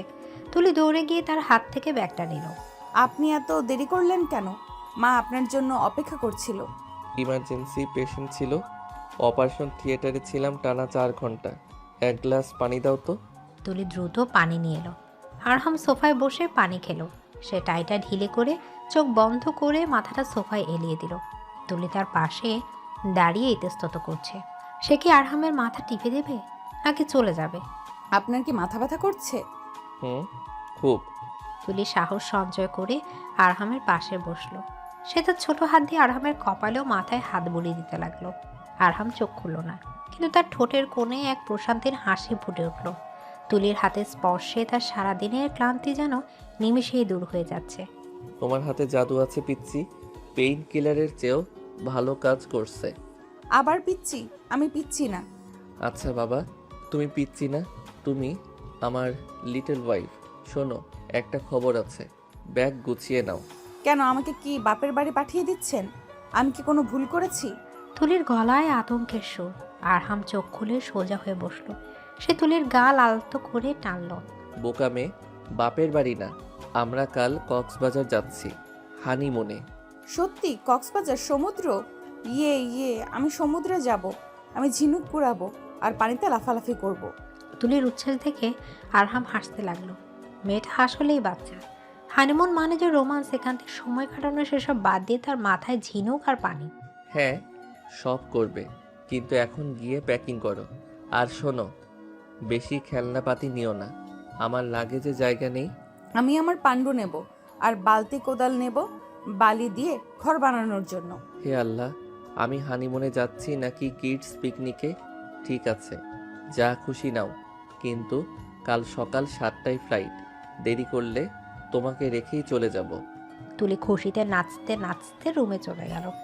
আরহাম তার যাওয়ার পথের দিকে তাকিয়ে রইল। তার মানে একটা সুপ্ত বাসনা জাগছে। সমুদ্রের নীল জলরাশির সামনে চঞ্চল মেয়েটাকে কি সে নিজের মনের কথা বলতে পারবে, নাকি তুলির পাগলামিতে সব রোমান্স ভেসে যাবে? রাতে খাওয়ার টেবিলে শায়লা বোমা ফাটালো। আরহাম ভাইয়া, শুনলাম তোমরা কক্সবাজার যাচ্ছ, আমিও কি যেতে পারি? আমার অনেকদিন কোথাও যাওয়া হয় না। সবাই খাওয়া থামিয়ে শায়লার দিকে তাকালো। হানিমুনে কাবাব হাড্ডি হওয়ার শখ কারো থাকে, এটা বিরল। তুলির মুখটা কালো হয়ে গেল। সে আরহামের দিকে তাকালো। শাইলা, এটা আমাদের পার্সোনাল ট্যুর, হানিমুন। এখানে থার্ড পারসন না থাকাই ভালো। তুমি নেক্সট টাইম ফ্যামিলি ট্যুরে যেও। আরহামের সোজা সাপটা জবাবে শায়লার মুখ অপমানে লাল হয়ে গেল। সুলতানা চৌধুরীও ছেলেকে সমর্থন করলেন। হ্যাঁ শাইলা, ওদের নতুন বিয়ে, ওদের একা থাকতে দে, তুই পরে যাস। শায়লা দাঁতের দাঁত চেপে চুপ করে রইল, কিন্তু তার মাথায় নতুন বুদ্ধি খেলছে। তোমরা কক্সবাজার যাচ্ছ যাও, কিন্তু শান্তি আমি তোমাদের পেতে দেব না। রাতে শোয়ার আগে তুলি তার সুটকেস গোছাচ্ছে। সে সত্যি সত্যি একটা ছোট প্লাস্টিকের বালতি আর কোদাল ব্যাগে ঢুকালো। আরহাম ল্যাপটপে কাজ করতে করতে সেটা দেখেও ফেললো। তুলি, তুমি সিরিয়াসলি ওগুলো নিচ্ছ? এয়ারপোর্টে সিকিউরিটি চেক করার সময় যখন এগুলো বের হবে, তখন মানুষ ভাববে আমি কোনো বাচ্চাকে কিডন্যাপ করে নিয়ে যাচ্ছি। ভাবুক, আমার বালি দিয়ে ঘর বানাতে হবে। আপনি তো আর বানাবেন না, আপনি তো সারাদিন ল্যাপটপ নিয়ে বসে থাকবেন।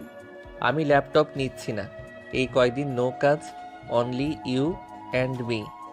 Only you and me. কথাটা শুনে তুলির কান গরম হয়ে গেল। সে দ্রুত সুটকেস বন্ধ করে নিল। আমি ঘুমাবো, কাল সকালে উঠতে হবে। তুলি দ্রুত খাটে উঠে শুয়ে পড়ল এবং লেপ মুড়ি দিয়ে দিল। আরহাম ল্যাপটপ বন্ধ করে লাইট অফ করলো। সে ধীর পায়ে খাটের দিকে এগিয়ে এলো। অন্ধকার ঘরে চাঁদের আলোয় তুলিকে দেখা যাচ্ছে। আরহাম শুয়ে পড়ে পাশ ফিরে তুলির দিকে তাকালো। ঘুমিয়েছো? হ্যাঁ, ঘুমিয়েছি। ঘুমন্ত মানুষ কথা বলে না। শোনো, কালকের দিনটা তোমার জন্য খুব স্পেশাল হতে পারে। সমুদ্র কিন্তু অনেক কথা বলে। সমুদ্র কথা বলে? আপনি কি পাগল নাকি? গিয়েই দেখো। গুড নাইট পিচ্ছি। আরহাম আলতো করে তুলির কপালে একটা চুমু খেল। তুলির সারা শরীর যেন বিদ্যুৎ খেলে গেল। সে শ্বাস বন্ধ করে পড়ে রইল। আরহামের এই ছোট্ট আদরে তার মনের ভেতর এক অজানা অনুভূতি জন্ম নিল। সে কি তবে গম্ভীর ডাক্তারটার প্রেমে পড়ে যাচ্ছে? পরের দিন সকাল, বিমান আকাশের বুক ছেড়ে উড়ে চলছে কক্সবাজারের উদ্দেশ্যে। জানলার পাশে বসে তুলি মেঘ দেখছে। তার হাতটা শক্ত করে ধরে আছে আরহাম। এই যাত্রা তাদের জীবনে নতুন কোনো মোড় নিয়ে আসবে, তা কেউ জানে না। তবে কক্সবাজারের উত্তাল ঢেউ আর শায়লার ষড়যন্ত্র দুটোই অপেক্ষা করছে তাদের জন্য। এদিকে কক্সবাজারের আকাশে তখন গোধূলির লাল আভা। বিমানবন্দর থেকে বেরিয়ে আরমানা তুলি যখন হোটেলের উদ্দেশ্যে ট্যাক্সিতে উঠল, তখন সমুদ্রের নোনা বাতাস এসে তাদের স্বাগত জানালো। তুলির উত্তেজনা বাঁধ মানছে না। সে জানালার কাছ নামিয়ে বাইরে তাকিয়ে আছে। তার চুলগুলো বাতাসে উঠছে। আরহাম মুগ্ধ হয়ে তার এই চঞ্চল স্ত্রীর দিকে তাকিয়ে আছে। মেয়েটার মধ্যে কোনো কৃত্রিমতা নেই, যা আছে সবই স্বচ্ছ পানির মতো পরিষ্কার। ওই দেখুন সমুদ্র কত বড়। আমি তো শেষ কবে এসেছি মনে নেই। আমরা কি এখনই সৈকতে যাব? প্লিজ চলুন না। তুলে আরহামের হাত ধরে ঝাঁকি দিয়ে আবদার করলো। আরহাম মুচকি হাসলো। শান্ত হও পিচ্ছি, আগে হোটেলে চেক ইন করি, ফ্রেশ হই। সমুদ্র তো পালিয়ে যাচ্ছে না। তাছাড়া এখন ভাটা চলছে, পানি অনেক দূরে। আপনি সব সময় লজিক দেখান কেন? রোম্যান্স বোঝেন না? সমুদ্র দেখলে কি কেউ হোটেলে বসে থাকে? রোমান্স শব্দটা তুলির মুখে শুনে আরহামের ভ্রু কুঁচকে গেল। সে একটু ঝুঁকে তুলির কানের কাছে ফিসফিস করে বলল, রোমান্স বুঝি বলেই তো হোটেলে যেতে চাইছি। সমুদ্রের পাড়ে রোমান্স করলে মানুষ ভিডিও করে ভাইরাল করে দেবে। তার চেয়ে রুমের বেলকনি অনেক নিরাপদ। আরহামের কথায় তুলির কান গরম হয়ে গেল। সে দ্রুত মুখ ঘুরিয়ে বাইরে তাকালো। লোকটা সুযোগ পেলেই ফ্ল্যাট করে। গাড়ি এসে থামলো সাইমন বিচ রিসর্টের সামনে। 5 স্টার হোটেল। লবিতে ঢুকতেই তুলি হা করে চারপাশ দেখতে লাগলো। আরহাম রিসেপশনে গিয়ে চাবি নিয়ে এলো। তাদের জন্য বুক করা হয়েছে হানিমুন স্যুট, যারা বেনকলি থেকে পুরো সমুদ্র দেখা যায়। রুমে ঢুকে তুলি এক দৌড়ে ব্যালকনিতে চলে গেল। আরহাম লাগেজগুলো রেখে ধীরে পায়ে তার পেছনে গেল। কেমন লাগলো রুম? অসাধারণ। এখান থেকে তো মনে হচ্ছে সমুদ্রটা আমাদের রুমের ভেতরেই ঢুকে পড়বে। ও কি সুন্দর বাতাস। তুলি 2 হাত ছড়িয়ে বাতাস অনুভব করছে। আরহাম পেছন থেকে আলতো করে তুলির কোমরে হাত রাখলো। তুলি কেঁপে উঠল, কিন্তু সরল না। সে আরহামের বুকে পিঠ ঠেকিয়ে দাঁড়িয়ে রইল। সমুদ্রের গর্জন আর বাতাসের শোষ শব্দের মাঝে দুজনের হৃদস্পন্দ যেন এক হয়ে যাচ্ছে। তুমি কি জানো তুলি, এই সমুদ্রের চেয়ে গভীর কিছু আছে? কি প্রশান্ত মহাসাগর? আরহাম হাসলো। রোমান্টিক মুহূর্তে তুলির এমন জিওগ্রাফিক্যাল উত্তর মুডটাই নষ্ট করে দিল। আবার অদ্ভুত এক মায়াও তৈরি করলো। আরহাম তুলির কাঁধে থুতনি রাখলো। না, আমার ভালোবাসা, যেটা এই বোকা মেয়েটা বুঝতেই চায় না। তুলি চুপ করে রইল। সে বুঝতে পারছে, কিন্তু স্বীকার করতে তার লজ্জা লাগছে। কিছুক্ষণ ওভাবে দাঁড়িয়ে থাকার পর আরহাম তাকে ছেড়ে দিল। যাও, ফ্রেশ হয়ে নাও, আমরা লাঞ্চ করে বিকেলে বিচে যাব। আর তোমার ওই বালতি কোদাল বের করো, ঘর বানাতে হবে তো। আপনি আমাকে পচাচ্ছেন?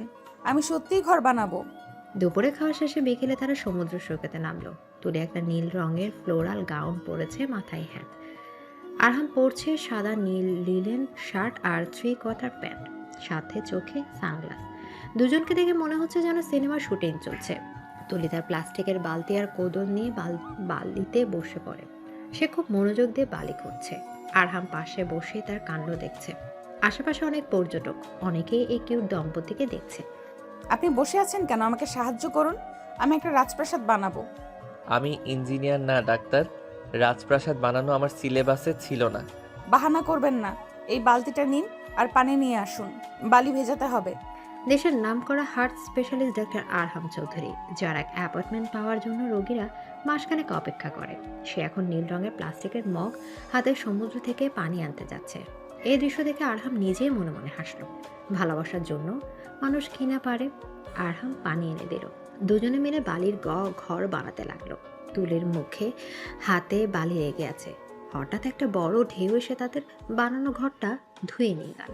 তুলি হতাশ হয়ে বসে পড়ল। ইস, আমার প্রাসাদ ভেঙে গেল, সমুদ্রটা খুব পচা। তুলির মন খারাপ দেখে আরহাম তার হাতটা ধরল। বালির ঘর তো ভাঙবেই তুলি, এটা স্থায়ী না। কিন্তু আমরা যে স্মৃতিটা বানালাম, এটা ভাঙবে না। চলো পানিতে নামি। আমি সাঁতার জানি না, আমাকে যদি হাঙর ধরে নিয়ে যায়? কক্সবাজারে হাঙর নেই, আর থাকলেও তোমার মতো ঝগড়াটে মেয়েকে খেয়ে হজম করতে পারবে না। চলো। আরহাম তুলির হাত ধরে পানির দিকে নিয়ে গেল। প্রথম ঢেউটা পায়ে লাগতে তুলি শিউরে উঠল। সে শক্ত করে আরহামের হাত আঁকড়ে ধরল। আস্তে আস্তে তারা কোমর সমান পানিতে নামলো। তুলি ভয়ে আরহামের সাথে একদম লেপ্টে আছে। আরহামের এক হাত তুলির কোমরে, অন্য হাত দিয়ে সে পানির ঝাপটা সামলাচ্ছে। হঠাৎ একটা বিশাল ঢেউ এলো। তুলি ভয়ে চিৎকার করে আরহামের বুকে মুখ লুকালো। আরহাম তাকে শক্ত করে জড়িয়ে ধরে ঢেউয়ের ধাক্কা সামলালো। ঢেউ চলে যাওয়ার পরেও তুলি আরহামকে ছাড়লো না। তারা দুজন ভিজে একাকার। তুলির পাতলা গাউন ভিজে শরীরের সাথে লেপ্টে আছে। তার ভেজা চুলগুলো আরহামের মুখে লাগছে। আরহামের চশমা ভিজে ঘোলা হয়ে গেছে। সে চশমাটা খুলে সাগরে ছুঁড়ে ফেলে দিল। আপনি চশমা ফেলে দিলেন কেন? ওটা তো দামি ছিল। কারণ এখন আমি যা দেখতে চাই তার জন্য চশমার দরকার নেই। আমার সামনেই পৃথিবীর সবচেয়ে সুন্দর দৃশ্য আছে। আরহামের দৃষ্টি তুলির চোখের উপর নিবদ্ধ। তার চোখে একদম আদিম নেশা। তুলি সেই দৃষ্টির অর্থ বুঝতে পারল। তার গাল গরম হয়ে উঠল। আরহাম ধীরে ধীরে তার মুখটা তুলির মুখের কাছে নিয়ে এলো। সমুদ্রের গর্জন ছাপে তুলি শুধু নিজের হৃৎপিণ্ডের ধপধপ শব্দ শুনতে পাচ্ছে। সবাই দেখছে। দেখুক, আজ আমি কাউকে পরোয়া করি না। আরহাম আলতো করে তুলির ভেজা কপালে চুমু খেলো। তারপর তার ঠোঁটে নেমে এলো তুলির চোখের পাতায়, তারপর গালে। তুলি চোখ বন্ধ করে ফেললো। তার হাত নিজের অজান্তে আরহামের গলার কাছে উঠে এলো। আরহাম যখন তুলির ঠোঁট স্পর্শ করলো, তখন সময় যেন থমকে গেল। সমুদ্রের ঢেউ তাদের পায়ে আছড়ে পড়ছে, কিন্তু তাদের কোনো খেয়াল নেই। এটা কোনো সিনেমার দৃশ্য নয়, এটা দুটি হৃদয়ের মিলন। তুলি প্রথমে একটু আড়ষ্ট ছিল, কিন্তু আরহামের ভালোবাসার গভীরতায় সে নিজেকে সঁপে দিল। কিছুক্ষণ পর তারা যখন আলাদা হলো, তুলি লজ্জা আরহামের বুকে মুখ লুকালো। আরহাম হাসলো, এক বিজয়ের হাসি। চলো হোটেলে ফিরে যাই। এখানে বেশিক্ষণ থাকলে তোমার ঠান্ডা লেগে যাবে, তখন হানিমুনটা হসপিটাল ডিউটি হয়ে যাবে। হোটেলে ফিরে তারা ফ্রেশ হয়ে নিল। সন্ধ্যা নেমেছে। আজ পূর্ণিমা। আরহাম আগে থেকে হোটেলের ছাদে একটা প্রাইভেট ক্যান্ডেল লাইট ডিনারের ব্যবস্থা করে রেখেছিল। তুলি যখন ছাদে উঠলো সে অবাক হয়ে উঠল। চারিদিকে মোমবাতি জ্বলছে, বাতাসে গোলাপের সুবাস, মাঝখানে একটা টেবিল সাজানো। ওয়াও, এটা কি আমার জন্য? না, পাশের রুমের পিচ্চি মেয়েটার জন্য। অবশ্যই তোমার জন্য। এসো। আরহাম চেয়ার টেনে তুলিকে বসালো। ওয়েটার খাবার দিয়ে গেল, গলদা চিংড়ি, ক্র্যাব মশলা আর ফ্রাইড রাইস। তুলির পছন্দের সব খাবার। খাওয়ার ফাঁকে ফাঁকে আরহাম তুলির দিকে তাকিয়ে আছে। তুলি, আমি জানি আমাদের বিয়েটা খুব তাড়াহুড়ো করে হয়েছে। তুমি হয়তো এখনো আমাকে পুরোপুরি মেনে নিতে পারোনি, কিন্তু আমি চাই আমরা বন্ধু হই। তুমি কি আমার বন্ধু হবে? আরহাম তার হাতটা বাড়িয়ে দিল। তুলি খাবারের প্লেট থেকে মুখ তুলে তাকালো। আজকের বিকেলে ঘটনার পর তার মনের বরফ অনেকটাই গলে গেছে। সে একটু লজ্জা পেয়ে আরহামের হাতের উপর নিজের হাত রাখলো। বন্ধু হলে কিন্তু আমাকে চকলেট দিতে হবে, আর বকা দেওয়া যাবে না। ডিল। চকলেট পাবে, কিন্তু বকা সেটা ডিপেন্ড করছে তোমার দুষ্টামির ওপর। খাওয়া শেষ। আরহাম পকেট থেকে একটা ছোট্ট মখমলের বাক্স বের করলো। বাক্সটা খুলে তুলির দিকে বাড়িয়ে দিল। ভেতরে একটা হীরের নোজপিন জ্বলজ্বল করছে। এটা এটা কি? তোমার জন্য। আমার মনে হলো তোমার ওই ছোট নাকটা এটা খুব মানাবে, পরবে? তুলি মুগ্ধ হয়ে নাকফুলটার দিকে তাকিয়ে রইল। সে মাথা নেড়ে সায় দিল। আরহাম উঠে এসে তুলির পাশে দাঁড়ালো। সে খুব সাবধানে তুলির নাকে নাকফুলটা পরিয়ে দিল। পরনের পর সে তুলির চিবুক ধরে মুখটা একটু উঁচুতে তুলল। পারফেক্ট। এখন তোমাকে একদম আমার ডাক্তার গিন্নি মনে হচ্ছে। তুলি আয়নায় নিজেকে দেখল। হীরের নাকফুলটা তার সৌন্দর্যে নতুন মাত্রা যোগ করেছে। সে খুশিতে আরহামকে জড়িয়ে ধরল। থ্যাংক ইউ, আপনি অনেক ভালো। আরহাম অবাক হলো, কিন্তু খুশিও হলো। এই প্রথম তুলি তাকে নিচ থেকে জড়িয়ে ধরেছে। সেও আলতো করে তুলিকে জড়িয়ে ধরল, কিন্তু এই সুখের মুহূর্ত বেশিক্ষণ স্থায়ী হলো না।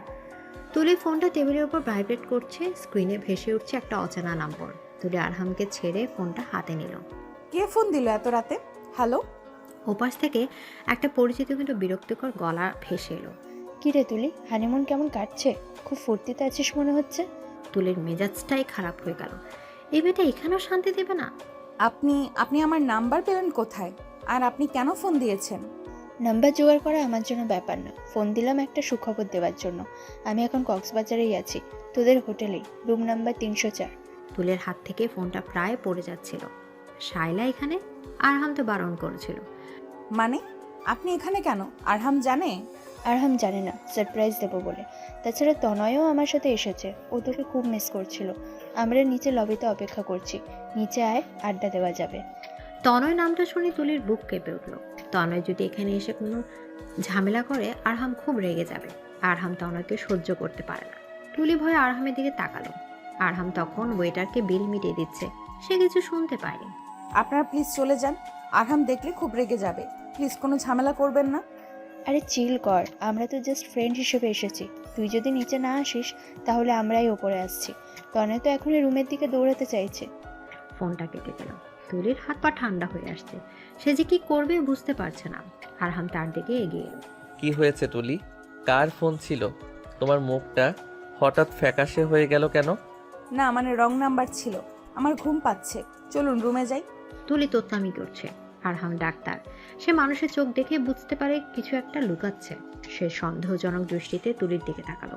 রং নাম্বার দেখে কেউ এত ভয় পায় না। সত্যটা বলো, কে ফোন করেছিল? তুলি কিছু বলার আগে তাদের রুমের দরজায়, তারা তখনও ছাদে থেকে নামেনি, কিন্তু সিনারি অনুযায়ী তারা রুমের দিকে যাওয়ার পথে করিডোরে বা লিফটের সামনে সিনারি হবে। ধরা যাক তারা রুমে ফিরছে। তারা লিফট দিয়ে নিচে তাদের ফ্লোরে নামলো। করিডোর দিয়ে রুমের দিকে এগোতে দেখলো তাদের রুমের দরজার সামনে শায়লা দাঁড়িয়ে আছে, আর তার পাশে দাঁড়িয়ে আছে তনয়, তুলির সেই ক্লাসমেট, হাতে একতোড়া লাল গোলাপ। আরহাম থমকে দাঁড়ালো। তার চোয়াল শক্ত হয়ে গেল। চোখের দৃষ্টিতে নেমে এলো এক হিমশীতল রাগ। তুলি আরহামের হাতের মুঠা শক্ত হয়ে যেতে দেখলো। হাই আরহাম ভাইয়া, সারপ্রাইজ। আমরা ভাবলাম তোমরা বোর হচ্ছ, তাই কোম্পানি দিতে চলে এলাম। হাই তুলি, লং টাইম নো সি। তোমার বিয়ের দাওয়াত তো পেলাম না, তাই ভাবলাম হানিমুনেই উইশ করে যাই। এই নাও ফুল। তবে হাসতে হাসতে ফুলের তোলাটা তুলির দিকে বাড়িয়ে দিল। আরহাম এক ঝটকায় তনের হাত থেকে ফুলগুলো কেড়ে নিয়ে ফ্লোরে ছুঁড়ে ফেলে দিল। করিডোরে পিন পতন নীরবতা, শায়লার মুখে শয়তানি হাসি, আর তুলি ভয়ে কাঁপছে। তোমাদের এখানে আসতে কে বলেছে? আরে ভাইয়া, রাগ করছো কেন? তুলি তো তনয়কে লোকেশন পাঠালো, বলল ওর নাকি তোমার সাথে বোরিং লাগছে, তাই বন্ধুদের মিস করছে। শায়লার জঘন্য মিথ্যা শুনে তুলি আকাশ থেকে পড়ল। সে চিৎকার করে উঠতে চাইল। মিথ্যে কথা, আমি পাঠাইনি আরহাম, বিশ্বাস করো। আমি কিচ্ছু জানি না, ও মিথ্যা বলছে। আরহাম তুলির দিকে তাকাত। তার চোখে অবিশ্বাস আর রাগের মিশ্রণ। কিছুক্ষণ আগে সেই রোমান্টিক মানুষটা যেন নিমিষে অচেনা হয়ে গেছে। শায়লা নিজের ফোন বের করে একটা ফেক চ্যাট দেখালো আরহামকে। এই দেখো ভাইয়া, তুলির নাম্বার থেকে মেসেজ এসেছে। Tanay please come, I am bored with this old man. Old man শব্দটা আরহামের ইগোতে লাগলো। সে তুলির দিকে তাকালো, যে কিনা কান্নায় ভেঙে পড়েছে। তুলি রুমে যাও এখনই। কিন্তু আরহাম, আমি বললাম রুমে যাও। আরহামের চিৎকারে তুলি কেঁপে উঠল। সে দৌড়ে রুমে ঢুকে দরজা বন্ধ করে দিল। আরহাম এবার তনয় আর শায়লার দিকে ফিরল। শাইলা, তুমি আমার কাজিন বলে এখনো সম্মান দিয়ে কথা বলছি। আর এই ছেলে, তুমি যদি আগামী 5 মিনিটের মধ্যে এই হোটেল থেকে বের না হও, তবে আমি সিকিউরিটি ডেকে তোমাকে পুলিশে দেব। আর হ্যাঁ, আমার বউয়ের নামে যদি আরেকটা বাজে কথা শুনি, তবে তোমার জিহ্বা আমি টেনে ছিঁড়ে ফেলবো। Get lost. আরহামের রৌদ্র মূর্তি দেখে তনয় ভয় পেয়ে গেল। সে আমতা করতে লাগলো। শালা বুঝতে পারলো আরহামকে এখনো ঘাটানো ঠিক হবে না। ঠিক আছে ভাইয়া, আমরা অন্য হোটেলে যাচ্ছি, কিন্তু সত্যটা মেনে নেওয়া শেখো। তুলি তোমাকে ভালোবাসে না, ও বাচ্চা মেয়ে, ওর পছন্দ তনয়কে। শায়লা আর তনয় চলে গেল। আরহাম করিডোরে একা দাঁড়িয়ে রইল। তার মাথার রক দপ দপ করছে। শায়লার দেখানো চ্যাট থেকে সত্যি? তুলি কি আসলে তাকে গোল্ড ম্যান মনে করে, নাকি এটা শায়লার চাল? কিন্তু তুলি তো ফোনে কথা বলছিল আর ভয় পাচ্ছিল। তার মানে সে জানতো ওরা আসছে। সন্দেহের বিষ আরমানের মনে ঢুকে গেছে। সে ধীর পায়ে রুমে ঢুকলো। রুমটা অন্ধকার। তুলি ব্যালকনিতে দাঁড়িয়ে কাঁদছে। আরহাম আলো না জেলে সোফায় বসলো। তনয়কে কি তুমি লোকেশনে পাঠিয়েছিলে? অন্ধকারের ভেতর থেকে আরহামের প্রশ্নটা চাবুকের মতো এলো। তুলি ঘুরে দাঁড়ালো। না, আমি পাঠাইনি। আপনি আমাকে বিশ্বাস করছেন না? একটু আগেই না বললেন আপনি আমার বন্ধু? বন্ধুর উপর বিশ্বাস নেই? বিশ্বাস অর্জন করতে হয় তুলি। শাইলা প্রমাণ দেখিয়েছে। আর আমার চোখের পানি কোনো প্রমাণ নেই? ওই শায়লা একটা ডাইনি, ও সব সাজিয়েছে। আপনি ডাক্তার হয়ে এত বোকা কেন? একটা ফেক মেসেজ দেখে আমাকে সন্দেহ করছেন? তুলি রাগে দুঃখে আরহামের সামনে এসে দাঁড়ালো। সে আরহামের কলার চেপে ধরলো। আমার চোখের দিকে তাকিয়ে বলুন, আপনি আমাকে অবিশ্বাস করেন? সমুদ্রের পাড়ে যা বলেছিলেন সব কি মিথ্যা ছিল? আরহাম তুলির হাতটা সরিয়ে দিয়ে উঠে দাঁড়ালো। সে কোনো উত্তর দিল না। সে ওয়াশরুমে ঢুকে দরজা বন্ধ করে দিল। তুলি ফ্লোরে বসে কান্নায় ভেঙে পড়ল। একটু আগে স্বপ্নপুরি এখন নরক মনে হচ্ছে। শায়লার চাল সফল হয়েছে। তাদের হানিমুনের প্রথম রাতটাই বিষাদময় হয়ে গেল। ওয়াশরুমের ভেতরে আরহাম আয়নার সামনে দাঁড়িয়ে নিজের প্রতিবিম্বের দিকে তাকিয়ে আছে। সে জানে শায়লা কুটিল, কিন্তু তনয়ের প্রতি তার জেলাসি তাকে অন্ধ করে দিচ্ছে। সে পানির ঝাপটা দিল মুখে। তাকে শান্ত হতে হবে। তুলি যদি নির্দোষ হয়, তবে আরহাম তাকে অনেক বড় কষ্ট দিয়েছে। আর যদি দোষী হয়, বাইরে আকাশ ভেঙে বৃষ্টি নামল। সমুদ্রের গর্জন আরও বেড়ে গেল। এই ঝড়ের রাতে দুটি মানুষ একই ঘরে থেকেও যোজন যোজন দূরে সরে গেল।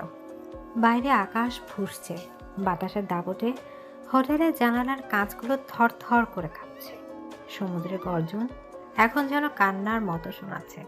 লাক্সারি স্যুটের ভেতরে এখন শুধুই নীরবতা, যা বাইরে ঝড়ের চেয়েও বেশি ভয়ানক। আরহাম ওয়াশরুম থেকে বেরিয়ে এলো। তার চোখে মুখে ক্লান্তির ছাপ, কিন্তু রাগের রেশ এখনো কাটেনি। সে দেখল তুলি বিছানায় শোয়নি। সে ফ্লোরে কার্পেটের উপর গুটি গুটি মেরে শুয়ে আছে। তার গায়ের ভেজা গাউনটা এখনো পাল্টানো হয়নি। বাহ, নাটক করার আর জায়গা পেলে না? ফ্লোরে শুয়ে আছো কেন? ঠান্ডা লেগে নিউমোনিয়া হলে কিন্তু আমি দেখব না। ওঠো বলছি। আরহামের গলায় রুক্ষতা। সে ভেবেছিল তুলি হয়তো রাগের ভান করে শুয়ে আছে, কিন্তু তুলির কোনো নড়াচড়া নেই। আরহামের কপালে বিরক্তির ভাঁজ পড়ল। সে এগিয়ে গিয়ে তুলির পায়ে আলতো করে ধাক্কা দিল। এই মেয়ে, কানে কথা যায় না, ওঠো। তবুও কোনো সাড়া নেই। এবার আরহামের মনের ভেতরে একটা খটকা লাগলো। ডাক্তার হিসেবে তার সিক্স সেন্স কিছু একটা জানান দিচ্ছে। সে দ্রুত নিচে ঝুঁকে তুলির কাঁধ ধরল। ধরতেই সে আটকে উঠল। তুলির শরীর আগুনের মতো পুড়ছে। জ্বরে গা একদম খই ফোটার মতো গরম। আরহামের ভেতরে স্বামী সত্তাটা নিমেষেই মিলিয়ে গেল। জেগে উঠল একজন দায়িত্ববান ডাক্তার। ইয়া আল্লাহ, এত জ্বর তুলি? তুলি আমার কথা শুনতে পাচ্ছ? আরহাম দ্রুত তুলিকে পাঁচকোলা করে বিছানায় শুয়ে দিল। তুলি বিড়বিড় করে কিছু একটা বলছে, কিন্তু বোঝা যাচ্ছে না। সে শীতে থর থর করে কাঁপছে। আরহাম বুঝতে পারলো বিকেলের ভেজা কাপড়ে থাকা আর এতক্ষণ এসির মধ্যে ফ্লোরে শুয়ে থাকায় ঠান্ডা জাঁকিয়ে বসেছে, তার উপর মানসিক ধকল। আরহাম দ্রুত এসি বন্ধ করে দিল। সে ওয়ার্ডরোব থেকে একটা কম্বল বের করে তুলির গায়ে জড়িয়ে দিল, কিন্তু তাতেও কাঁপুনি থামছে না। আমাকে ওর ভেজা কাপড় পাল্টাতে হবে, না হলে জ্বর নামবে না। আরহামের হাত কাঁপছে। সে অনেক জটিল অপারেশন করেছে, কিন্তু আজ নিজের স্ত্রীর পোশাক পাল্টাতে গিয়েও তার হাত কেন কাঁপছে? সে নিজেকে শান্ত করল। খুব সাবধানে সম্মানের সাথে সে তুলির ভেজা গাউনটা পাল্টে নিজের একটা শুকনো টি শার্ট আর ট্রাউজার পরিয়ে দিল। তারপর দ্রুত ফোন করে রিসেপশনে গরম পানি আর কিছু ওষুধের কথা বলল। তুলি জ্বরের ঘোরে প্রলাপ বকছে। আমি পাঠাইনি, বিশ্বাস করো, আমি পচা মেয়ে না। পাণ্ডু, ও পাণ্ডু, ডাক্তারকে বলো না আমাকে বকা না দিতে। তুলির এই অসংলগ্ন কথাগুলো আরহামের বুকে তীরের মতো বিঁধল। জ্বরের ঘোরেও মেয়েটা নিজের নির্দোষ হওয়ার প্রমাণ দিচ্ছে। আরহামের বিবেকে দংশন শুরু হলো। সে কি খুব বেশি কঠোর হয়ে গিয়েছিল? শায়লার দেখানো একটা চেয়ার দেখে সে তুলিকে বিচার করে ফেলল। ওষুধ আর গরম পানি চলে এসেছে। আরহাম তোয়ালে ভিজিয়ে তুলির কপালে জলপট্টি দিতে লাগলো। তার এক হাত তুলির হাতের মুঠোয়। তুলি অবচেতন মনে আরহামের হাতটা শক্ত করে ধরে রেখেছে, যেন এটাই তার একমাত্র বাঁচার অবলম্বন। সরি তুলি, আমি বুঝতে পারিনি তোমার শরীর এত খারাপ করবে। প্লিজ জ্বরটা কমে যাক, আমি আর বকা দেব না। আরহাম সারা রাত চোখের পাতা এক করলো না। সে অনবরত জলপট্টি দিল, টেম্পারেচার মাপলো। রাত 3টার দিকে জ্বর একটু কমলে আরহাম স্বস্তির নিঃশ্বাস ফেলল। সে ক্লান্ত হয়ে বিছানার পাশে ফ্লোরে বসে বিছানায় মাথা রেখে একটু জড়িয়ে নিতে চাইল। সকাল, ঝড়ের তাণ্ডব কমে গেছে, কিন্তু আকাশ এখনো মেঘলা। তুলির চোখ মিলল। তার মাথাটা খুব ভারী লাগছে, শরীর দুর্বল। সে দেখলো সে বিছানায় শুয়ে আছে, আর তার হাত কারো হাতের মুঠোয় বন্দি। সে পাশ ফিরে দেখলো আরহাম ফ্লোরে বসে বিছানায় মাথা রেখে ঘুমিয়ে আছে। তার এক হাত তুলির কপালে রাখা। তুলির মনে পড়ে গেল গত রাতের কথা। তনয়, শায়লা, আরহামের অবিশ্বাস, চিৎকার। তার চোখে আবার জলে ভরে উঠল। সে আস্তে করে নিজের হাতটা আরহামের মুঠো থেকে ছাড়িয়ে নিল। আরহামের ঘুম খুব পাতলা। সামান্য নড়াচড়াতেই সে জেগে উঠল। তুলি, তুমি উঠেছো? এখন কেমন লাগছে? মাথা ব্যথা আছে? আরহাম ব্যস্ত হয়ে তুলির কপালের হাত দিতে গেল। তুলি এক ঝটকায় আরহামের হাত সরিয়ে দিল। আমার গায়ে হাত দিবেন না, একদম না। আরহাম থমকে গেল। তুলির চোখে আগুন। গত রাতে সেই ভয় পাওয়া মেয়েটা এখন বাঘিনীর মতো ফুঁসছে। তুলি, আমি শুধু টেম্পারেচার চেক করছিলাম। কাল রাতে তোমার 104 ডিগ্রি জ্বর ছিল। আমি ভয় পেয়ে গিয়েছিলাম। ভয় পেয়েছিলেন কেন? আমি মরে গেলে তো আপনারই ভালো হতো। শায়লা আপুকে বিয়ে করতে পারতেন, আমাকে কেন বাঁচালেন? বাজে কথা বলো না। আমি ডাক্তার, আমার কাজ জীবন বাঁচানো। আর তুমি আমার স্ত্রী। স্ত্রী? যে স্বামী তার স্ত্রীকে বিশ্বাস করে না, সামান্য একটা মেসেজ দেখে বিচার করে ফেলে, তার মুখে স্ত্রীর কথা মানায় না। আপনি আমাকে অপমান করেছেন তনয়ের সামনে, শায়লা আপুর সামনে। আমি আর থাকবো না এখানে, আমি বাড়ি যাবো এক্ষুনি। তুলি টলমল পায়ে বিছানা থেকে নামার চেষ্টা করলো, কিন্তু দুর্বলতার কারণে সে পড়ে যাচ্ছিল। আরহাম খপ করে তাকে ধরে ফেলল। পাগলামি করো না। তুমি দাঁড়াতে পারছো না, আগে সুস্থ হও, তারপর যেখানে খুশি যেও। আর ওই মেসেজের ব্যাপারে। আরহাম পকেট থেকে তুলির ফোনটা বের করলো। গত রাতে তুলি যখন ঘুমাচ্ছিল, আরহাম ফোনটা চেক করছিল। সে তুলির দিকে ফোনটা বাড়িয়ে দিল। আমি কাল রাতে তোমার ফোন চেক করেছি। তোমার ফোন থেকে তনয়ের নাম্বারে কোনো মেসেজ যায়নি। সেন্ড ফোল্ডার, ট্র্যাশ বিন সব চেক করেছি। আমি অপারেটরে কল করে কল লিস্টও ভেরিফাই করেছি। শায়লা আমাকে যেটা দেখিয়েছে সেটা এডিটেড ছিল বা ফেক অ্যাপ দিয়ে তৈরি। তুলি ফোনটার দিকে তাকালো না। সে আরহামের চোখের দিকে তাকিয়ে রইল। প্রমাণ পাওয়ার পর বিশ্বাস করলেন? এটাই কি ভালোবাসা? ভালোবাসা মানে তো অন্ধবিশ্বাস। আপনি তো আমাকে চেনেন আমি কেমন। আমি কি তনয়কে মেসেজ পাঠানোর মতো মেয়ে? আমি জানি তুলি, কিন্তু আমি জেলাস ছিলাম। তোমাকে অন্য ছেলের সাথে দেখলে আমার মাথা ঠিক থাকে না। আর তনয় ছেলেটা তোমাকে পছন্দ করে, এটা আমি সহ্য করতে পারি না। তাই রাগের মাথায় আমি হিতাহিত জ্ঞান হারিয়ে ফেলেছিলাম। I am sorry. আরহামের মতো একজন গম্ভীর অহংকারে মানুষ মাথা নিচু করে সরি বলছে, এটা বিরল দৃশ্য। কিন্তু তুলির অভিমান এত সহজে গড়ে যাওয়ার নয়। সরি বললেই সব ঠিক হয়ে যায়? আমার মনের ভেতরে যে কষ্টটা দিয়েছেন সেটা কি সরি দিয়ে মুছবে? আমি আপনার সাথে কথা বলবো না, যান এখান থেকে। তুলি মুখ ঘুরিয়ে বসে রইল। আরহাম বুঝতে পারলো ওষুধে কাজ হবে না, এখন অন্য থেরাপি লাগবে। সে চুপচাপ রুম থেকে বেরিয়ে গেল। তুলি ভাবলো আরহাম হয়তো রেগে গেল। সে বালিশে মুখ গুজে কাঁদতে লাগলো। ঘণ্টাখানেক পর দরজায় নক হলো। তুলি সাড়া দিল না। হঠাৎ রুমের ভেতরে গিটারের টুংটাং শব্দ শোনা গেল। তুলি অবাক হয়ে মুখ তুললো, দেখলো আরহাম হাতে একটা গিটার নিয়ে দাঁড়িয়ে আছে। তার পরনে একটা ক্যাজুয়াল শার্ট, মুখে সেই চিরচেনা গম্ভীর ভাবটা নেই, বরং একটা লাজুক হাসি। আপনি আপনি গিটারও বাজাতে পারেন? মাল্টি ট্যালেন্টেড ডাক্তার, কিন্তু শ্রোতা যদি মুখ গোমরা করে থাকে তবে সুর আসে না। আরহাম গিটার বাজিয়ে বেসুরো গলায় গাইতে শুরু করলো। ও আমার পিচ্ছি বউ, রাগ করে থেকো না আর, ভুল করেছি আমি, দেব না আর তোমায় ধার। আরহামের গান শুনে তুলির কাল্লার মধ্যেও হাসি পেয়ে গেল। গানের লিরিক্সের কোনো মাথা মুন্ডু নেই, আর আরহামের গলা কাকের মতো কর্কশ।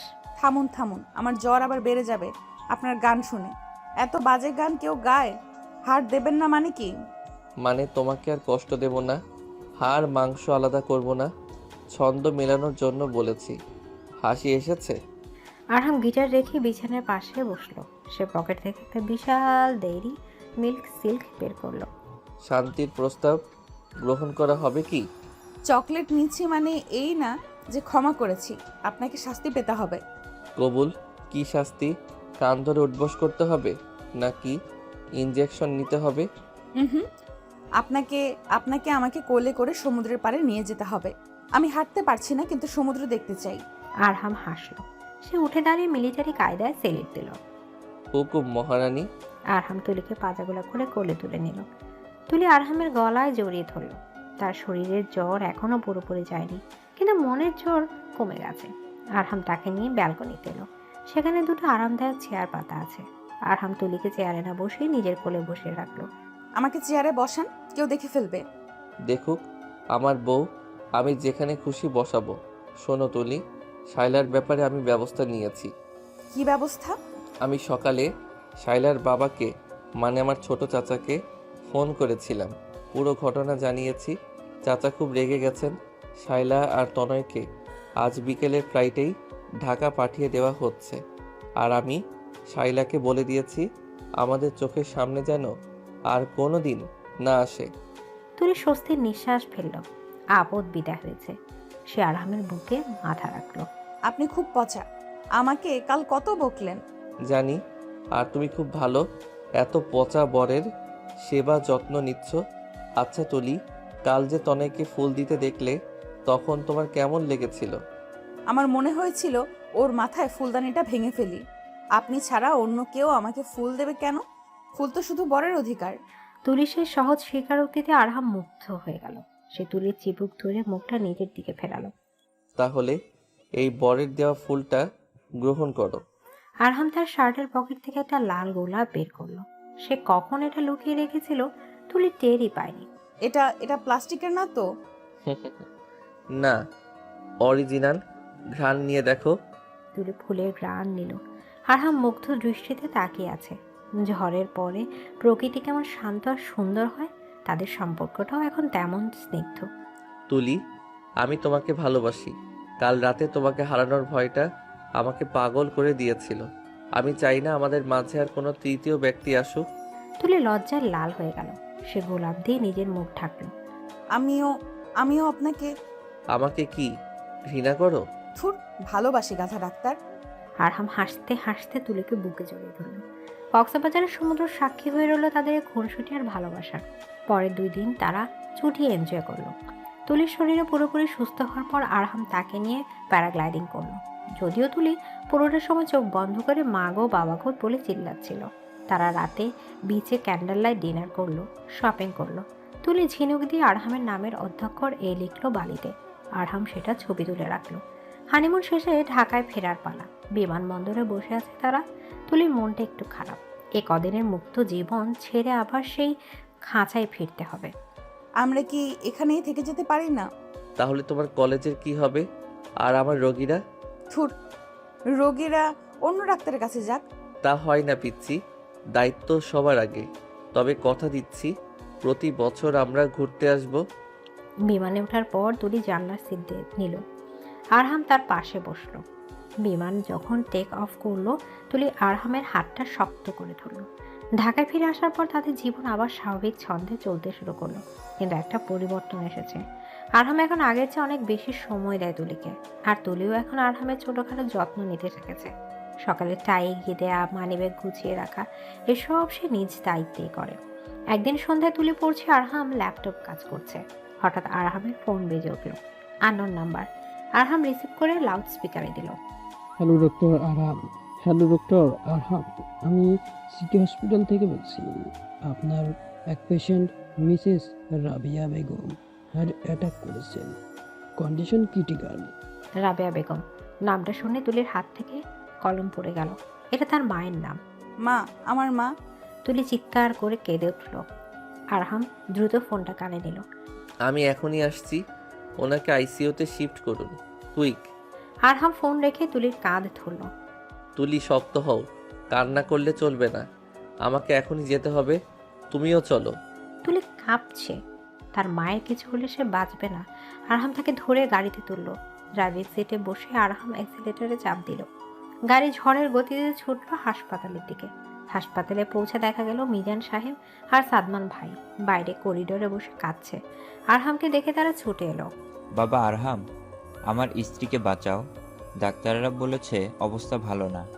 বাবা আপনি শান্ত হন, আমি আছি তো, আমি নিজে অপারেশন করব, আল্লাহ ভরসা। আরহাম দ্রুত ওটি ড্রেস পরার জন্য চলে গেল। যাওয়ার আগে সে তুলির কাছে এলো। তুলি পাথরের মতো দাঁড়িয়ে আছে। তুলি আমার দিকে তাকাও, আমি কথা দিচ্ছি, আমি আমার শেষ চেষ্টাটুকু করব, মায়ের কিছু হবে না, আমার উপর বিশ্বাস আছে তো? আছে, আপনি তো জাদুকর, আমার মাকে ফিরিয়ে দিন। আরহাম অপারেশন থিয়েটারে ঢুকলো। বাইরে জ্বলে উঠলো লাল বাতি। শুরু হলো জীবন মৃত্যুর লড়াই। তুলি দরজার দিকে বাড়িয়ে তাকে বিড়বিড় করে দোয়া পড়তে লাগলো। তার ডাক্তার বরের হাতেই এখন তার মায়ের জীবন। ঘন্টার পর ঘন্টা কেটে যাচ্ছে, লাল বাতি আর নিচ্ছে না। সাদমান ভাই পায়চারি করছে, বন্যাভাবে কাঁদছে। তুলি এক দৃষ্টিতে ওটির দরজার দিকে তাকিয়ে আছে। হঠাৎ দরজা খুললো। আরহাম বেরিয়ে এলো, তার মাস্ক খোলা, কপালে বিন্দু বিন্দু ঘাম। এভাবেই ছুটে গেল তার দিক। কি খবর বাবা, আমার স্ত্রী কেমন আছে? আরহাম কোনো কথা বলছে না। তার মুখটা ভাবলে সে তুলির বুকটা ধক করে উঠল। তবে কি? আরহাম, কথা বলছেন না কেন? মা ঠিক আছে তো? আরহাম ধীর পায়ে তুলির সামনে এসে দাঁড়ালো। তার এই নীরবতা কি ঝড়ের পূর্বাভাস নাকি স্বস্তির বার্তা? হাসপাতালের করিডোরে পিনপতন নীরবতা, ঘড়ির টিকটক শব্দও যেন হাতুড়ির মতো কান বাজছে। আরহাম অপারেশন থিয়েটার থেকে বেরিয়ে এসে মাস্কটা হাতে নিয়ে দাঁড়িয়ে আছে। তার ফর্সা মুখটা ঘামে ভিজে আছে, চোখের নিচে ক্লান্তির ছায়া। তুলি, মিজান সাহেব, সাদমান এবং বাকিরা শ্বাসরুদ্ধ হয়ে তার মুখের দিকে তাকিয়ে আছে। আরামের এই দীর্ঘ নীরবতা তুলির হৃদস্পন্দন থামিয়ে দিচ্ছে। সে আর সহ্য করতে না পেরে আরহামের কাছে ছুটে গেল। আপনি চুপ করে আছেন কেন? মা কথা বলছেন না কেন? আমাকে বলুন, মা ঠিক আছে? প্লিজ বলুন না। তুলি আরহামের অ্যাপ্রন খামচে ধরে ঝাঁকে দিতে লাগলো। তার কান্না জড়িত কণ্ঠ করিডোরে প্রতিধ্বনিত হচ্ছে। আরহাম এবার ধীরে ধীরে চোখ তুলে তাকালো। তার ঠোঁটের কোণে এক চিলতে ক্লান্ত কিন্তু স্বস্তির হাসি ফুটে উঠল। সে হাত বাড়িয়ে তুলির মাথার উপর রাখলো।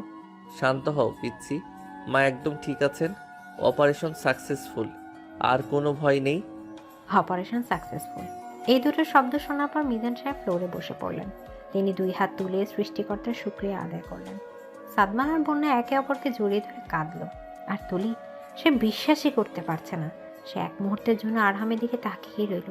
এই লোকটা যাকে সে হিটলার ভাবত, যাকে সে ভয় পেত, আছে এই লোকটা তার মায়ের জীবন ফিরিয়ে দিয়েছে। কৃতজ্ঞতায়, ভালোবাসা এবং আবেগের তোরে তুলি লোকলজ্জার সব বাঁধ ভেঙে দিল। সে সবার সামনে আরহামকে শক্ত করে জড়িয়ে ধরে তার বুকে মুখ লুকালো। Thank you so much. আপনি জাদুকর, আপনি পৃথিবীর সেরা ডাক্তার, আমি আপনাকে অনেক ভালোবাসি। হাসপাতালে করিডোরে ডাক্তার, নার্স এবং আত্মীয় স্বজন সবাই দেখছে। আরহাম প্রথমে একটু অপ্রস্তুত হয়ে পড়লো, কারণ সে পাবলিক প্লেসে আবেগ দেখাতে পছন্দ করে না। কিন্তু তুলির কান্নার কাছে তার সব গাম্ভীর্য হার মারল। সেও আলতো করে তুলিকে জড়িয়ে ধরল। তার মনে হলো এত ঘন্টার পরিশ্রম সার্থক। এই পিচ্চি মেয়েটার মুখের হাসি তার কাছে সবচেয়ে বড় পুরস্কার। হয়েছে, এবার ছাড়ো, মানুষ দেখছে তো, আমার ডাক্তারগিরির ইজ্জত থাকবে না। দেখুক, আমি ছাড়বো না, আপনি আমার সুপার হিরো। রাবেয়া বেগমকে কেবিনে শিফট করা হলো। জ্ঞান ফেরার পর তিনি যখন চোখ মেললেন তখন দেখলেন তার একপাশে তুলি, অন্য পাশে আরহাম বসে আছে। আরহাম রাবেয়া বেগমের পাস চেক করছে। বাবা আরহাম, তুমি আমাকে বাঁচিয়েছো। আমি তো শুধু উসিলামা, আল্লাহ বাঁচিয়েছেন। আপনি এখন একদম চুপচাপ রেস্ট নেবেন, কোনো টেনশন করবেন না। আপনার এই পিচ্চি মেয়েটা আপনাকে অনেক জ্বালিয়েছে, এবার ওকে সামলানোর দায়িত্ব আপনার। রাবেয়া বেগম দুর্বল শরীরে হাসলেন। তুলি মায়ের হাত ধরে বসে আছে। তার চোখে এখন আর ভয় নেই, আছে প্রশান্তি। পরবর্তী 1 সপ্তাহ তুলি হাসপাতালের কেবিনেটেই কাটালো। সে মায়ের সেবা করছে, কিন্তু তার চোখের আড়াল হতে দিচ্ছে না আরহামকে। আরহাম ডিউটির ফাঁকে ফাঁকে এসে শাশুড়িকে দেখে যাচ্ছে। তুলি এখন আরহামের টিফিন ক্যারিয়ার গুছিয়ে দিয়ে সময় মতো ওষুধ খাইয়ে দেয়। হাসপাতালের সবাই জেনে গেছে এই কড়া মেজাজে ডাক্তার স্যারের বউ আসলে খুব সুইট একটা মেয়ে। 1 সপ্তাহ পর রাবেয়া বেগম বাড়ি ফিরলেন। চৌধুরী ভিলে এবং তুলিদের বাড়ি, 2 পরিবার এখনও খুশির বন্যা। তুলি আর আরহামের সম্পর্কটা এখন অনেক গম্ভীর। তাদের মধ্যে খুনসুটি এখনও আছে, কিন্তু সেটা অনেক ভালোবাসার বহিঃপ্রকাশ। দেখতে দেখতে 6 মাস কেটে গেল। তুলির ইন্টারমিডিয়েট পরীক্ষা শেষ। সে এখন অখণ্ড অবসরে সারাদিন বাসায় থাকে, টিভি দেখে আর নতুন নতুন রেসিপি ট্রাই করে, যেগুলো সাধারণত খাওয়ার অযোগ্য হয়। আরহামে ব্যস্ততা বেড়েছে, কিন্তু সে চেষ্টা করছে সন্ধ্যার পর সময় দিতে। আজ শুক্রবার, ছুটির দিনে বাইরে ঝুম বৃষ্টি হচ্ছে। তুলি ড্রয়িং রুমে সোফায় বসে আচার খাচ্ছে। 1 বোতল জলপাইয়ের আচার তার কোলের উপর। সে টিভির রিমোট ঘোরাচ্ছে, টকটক আচার মুখে পড়ছে। আরহাম ল্যাপটপ নিয়ে পাশে বসে কাজ করছে। আচারের গন্ধে তার মনোযোগ নষ্ট হচ্ছে। তুলি, তুমি সকাল থেকে কতটুকু আচার খেয়েছো? পুরো বোতল তো শেষ করে দিলে। এত টক খেলে তো অ্যাসিডিটি হবে। উফ, আপনি কাজের মধ্যে কথা বলবেন না, আমার খুব ভয় লাগছে। আপনার লাগলে বলুন, দিচ্ছি, কিন্তু খবরদার বকা দেবেন না। আরহাম দীর্ঘশ্বাস পেলে আবার ল্যাপটপে মন দিল, কিন্তু কিছুক্ষণ পর তুলি হঠাৎ মুখ চেপে ধরে ওয়াশরুমের দিকে দৌড় দিল। আরহাম চমকে উঠল। সে ল্যাপটপ রেখে দ্রুত তুলির পিছু নিল। তুলি, কি হলো? বমি করছো কেন? তুলি বেসনে অনবরত বমি করছে। তার শরীরটা কয়েকদিন ধরে ভালো যাচ্ছে না। সকালে মাথা ঘুরছিল, এখন বমি। আরহাম উদ্বিগ্ন হয়ে তুলির পিঠে হাত বুলিয়ে দিল। আমার মনে হয় ফুড পয়জনিং হয়েছে। কাল যে ফুচকা খেয়েছিলাম ওটা বাসি ছিল। ইস, আমার পেটটা কেমন করছে ডাক্তার সাহেব, আমাকে একটা স্যালাইন দিন তো। আরহাম ডাক্তার, সে ফুড পয়জনিং আর অন্য কিছু পার্থক্য বোঝে। সে তুলির লক্ষণগুলো মিলিয়ে দেখল। টক খাওয়ার প্রবণতা, সকালে দুর্বলতা, বমি বমি ভাব আর মুড সুইং। তার চোখের সামনে একটা সম্ভাবনার আলো জ্বলে উঠল। সে মুচকি হাসলো, কিন্তু তুলিকে বুঝতে দিল না। ফুচকা থেকেই হয়েছে মনে হয়। চলো বিছানায় চলো, আমি চেক করছি। তুলিকে বিছানায় শুয়ে দিয়ে আরহাম তার পালস চেক করছে। তারপর কিছু বেসিক চেক আপ করল। তার সন্দেহ ক্রমশ বিশ্বাসে পরিণত হচ্ছে, কিন্তু নিশ্চিত হওয়ার জন্য টেস্ট দরকার। আমি এখনই একটা কিট আনিয়ে নিচ্ছি, টেস্ট করতে হবে। কিসের টেস্ট? করোনার? আমার করোনা হয়নি তো। না, করোনার চেয়েও বড় কিছু। চুপচাপ শুয়ে থাকো। আধা ঘন্টা পর আরহাম হাতে একটা প্রেগনেন্সি টেস্ট কিট নিয়ে বাথরুম থেকে বের হলো। তার মুখে বিজয়ের হাসি। তুলি বিছানায় বসে নখ কামড়াচ্ছে। সে ভাবছে তার বড় কোনো অসুখ হয়েছে। কি হয়েছে? রিপোর্ট পজিটিভ না নেগেটিভ? আমার কি ক্যান্সার হয়েছে? আমি কি মরে যাব? আরহাম ধীর পায়ে এগিয়ে এসে তুলির পাশে বসলো। সে কিটটা টেবিলে রেখে তুলি 2 হাত নিজের হাতের মুঠায় নিল। বোকা মেয়ে, ক্যান্সার হবে কেন? এটা একটা গুড নিউজ। গুড নিউজ মানে? আমার ফুড পয়জনিং ভালো হয়ে গেছে? না রে পাগলি, তুমি মা হতে চলেছ, আমরা বাবা মা হতে চলেছি। আরহামের কথাটা তুলির মস্তিষ্কে পৌঁছাতে কয়েক সেকেন্ড সময় লাগলো। সে ফ্যাল করে তাকে আরহামের দিকে তাকিয়ে রইল। মা হতে চলেছে মানে? তার পেটে বাচ্চা? তুলি নিজের পেটের দিকে তাকালো। কি বললেন? মা? কিন্তু আমি তো নিজেই বাচ্চা, আমি মা হব কিভাবে? আর আমি তো এখন অনার্সে ভর্তি হব, আমার ফিগার নষ্ট হয়ে যাবে, আমি মোটা হয়ে যাব। ও মা গো! তুলি এই অদ্ভুত প্রতিক্রিয়ায় আরহাম না হেসে পারল না। যেখানে মেয়েরা এই খবর শুনে আবেগে কাঁদে, সেখানে তুলি তার ফিগার আর পড়াশোনা নিয়ে চিন্তিত। শান্ত হও, ফিগার নষ্ট হবে না, আর পড়াশোনাও চলবে। আমি আছি তো। কিন্তু তুমি খুশি হওনি? আমাদের একটা ছোট বাবু হবে যাকে আমরা আদর করব। খুশি হব না কেন? কিন্তু ভয় লাগছে। বাচ্চা পালন করা তো অনেক কঠিন। ও যদি আমার পান্ডা নিয়ে কারাকারি করে? আরহাম হো হো করে হেসে উঠল। সে তুলিকে বুকে জড়িয়ে ধরল। চিন্তা করো না, পান্ডা নিয়ে কারাকারি করলে আমি নতুন পান্ডা কিনে দেব। তুমি শুধু নিজের যত্ন নেবে। আজ থেকে নো ঝগড়া, নো মারামারি, শুধু রেস্ট। খবরটা বাতাসের বেগে ছড়িয়ে পড়ল। সুলতানা চৌধুরী খুশিতে মিষ্টি বিতরণ শুরু করলেন।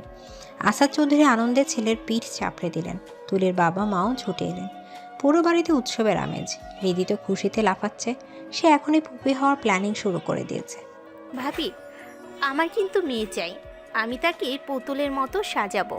না, ছেলে হবে। ছেলে হলে আমি তাকে ক্রিকেট খেলা শেখাবো। তোমার ভাইয়ার মতো বোরিং ডাক্তার বানাবো না।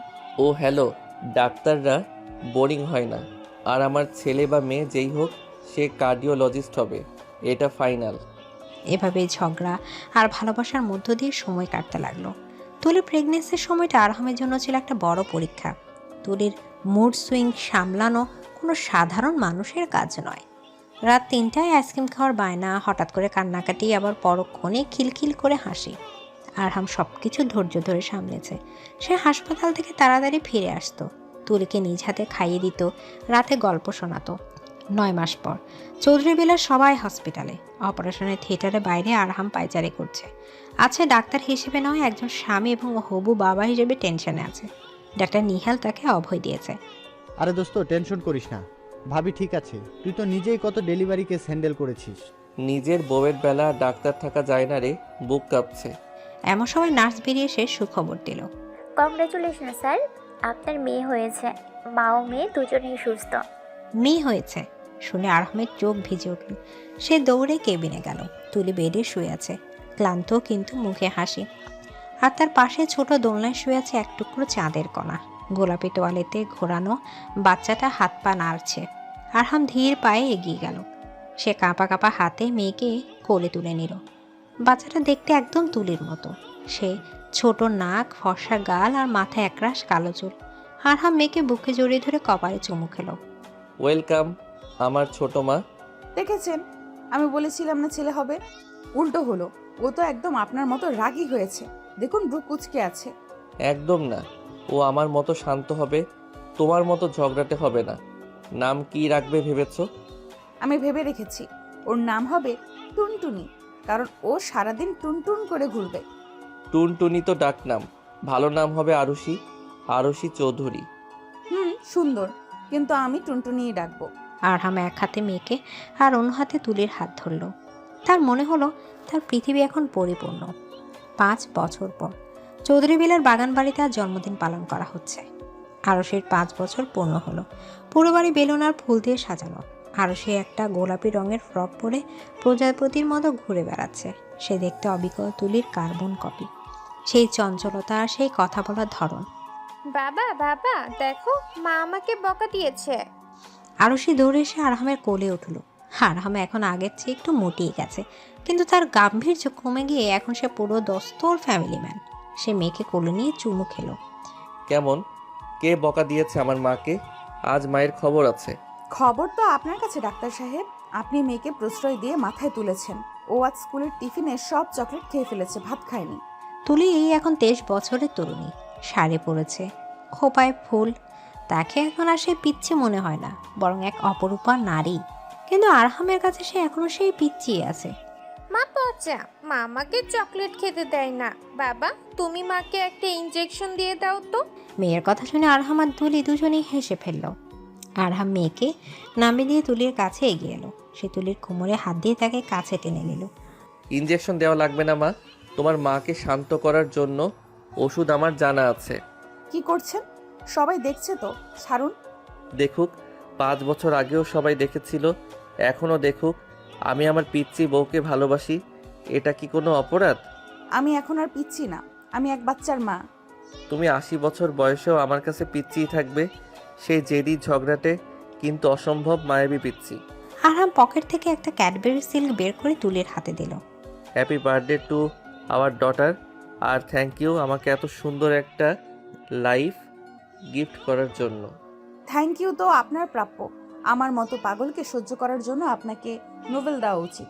ঠিক তখন আরুষি দৌড়ে এসে তাদের দুজনের মাঝখানে ঢুকলো। আমি চকলেটও খাবো, আমাকে দাও। আরহাম আর তুলি দুজনেই তাদের ছোট্ট পৃথিবীটাকে জড়িয়ে ধরল। গোধূলির আলোয় তাদের ছায়া দীর্ঘ হয়ে ঘাসের উপর পড়েছে। তাদের এই ভালোবাসার গল্প হয়তো এখানে শেষ নয়, এটা চলতেই থাকবে। ঝগড়া হবে, অভিমান হবে, আবার ভালোবাসা হবে, কারণ ভালোবাসার শেষ নেই।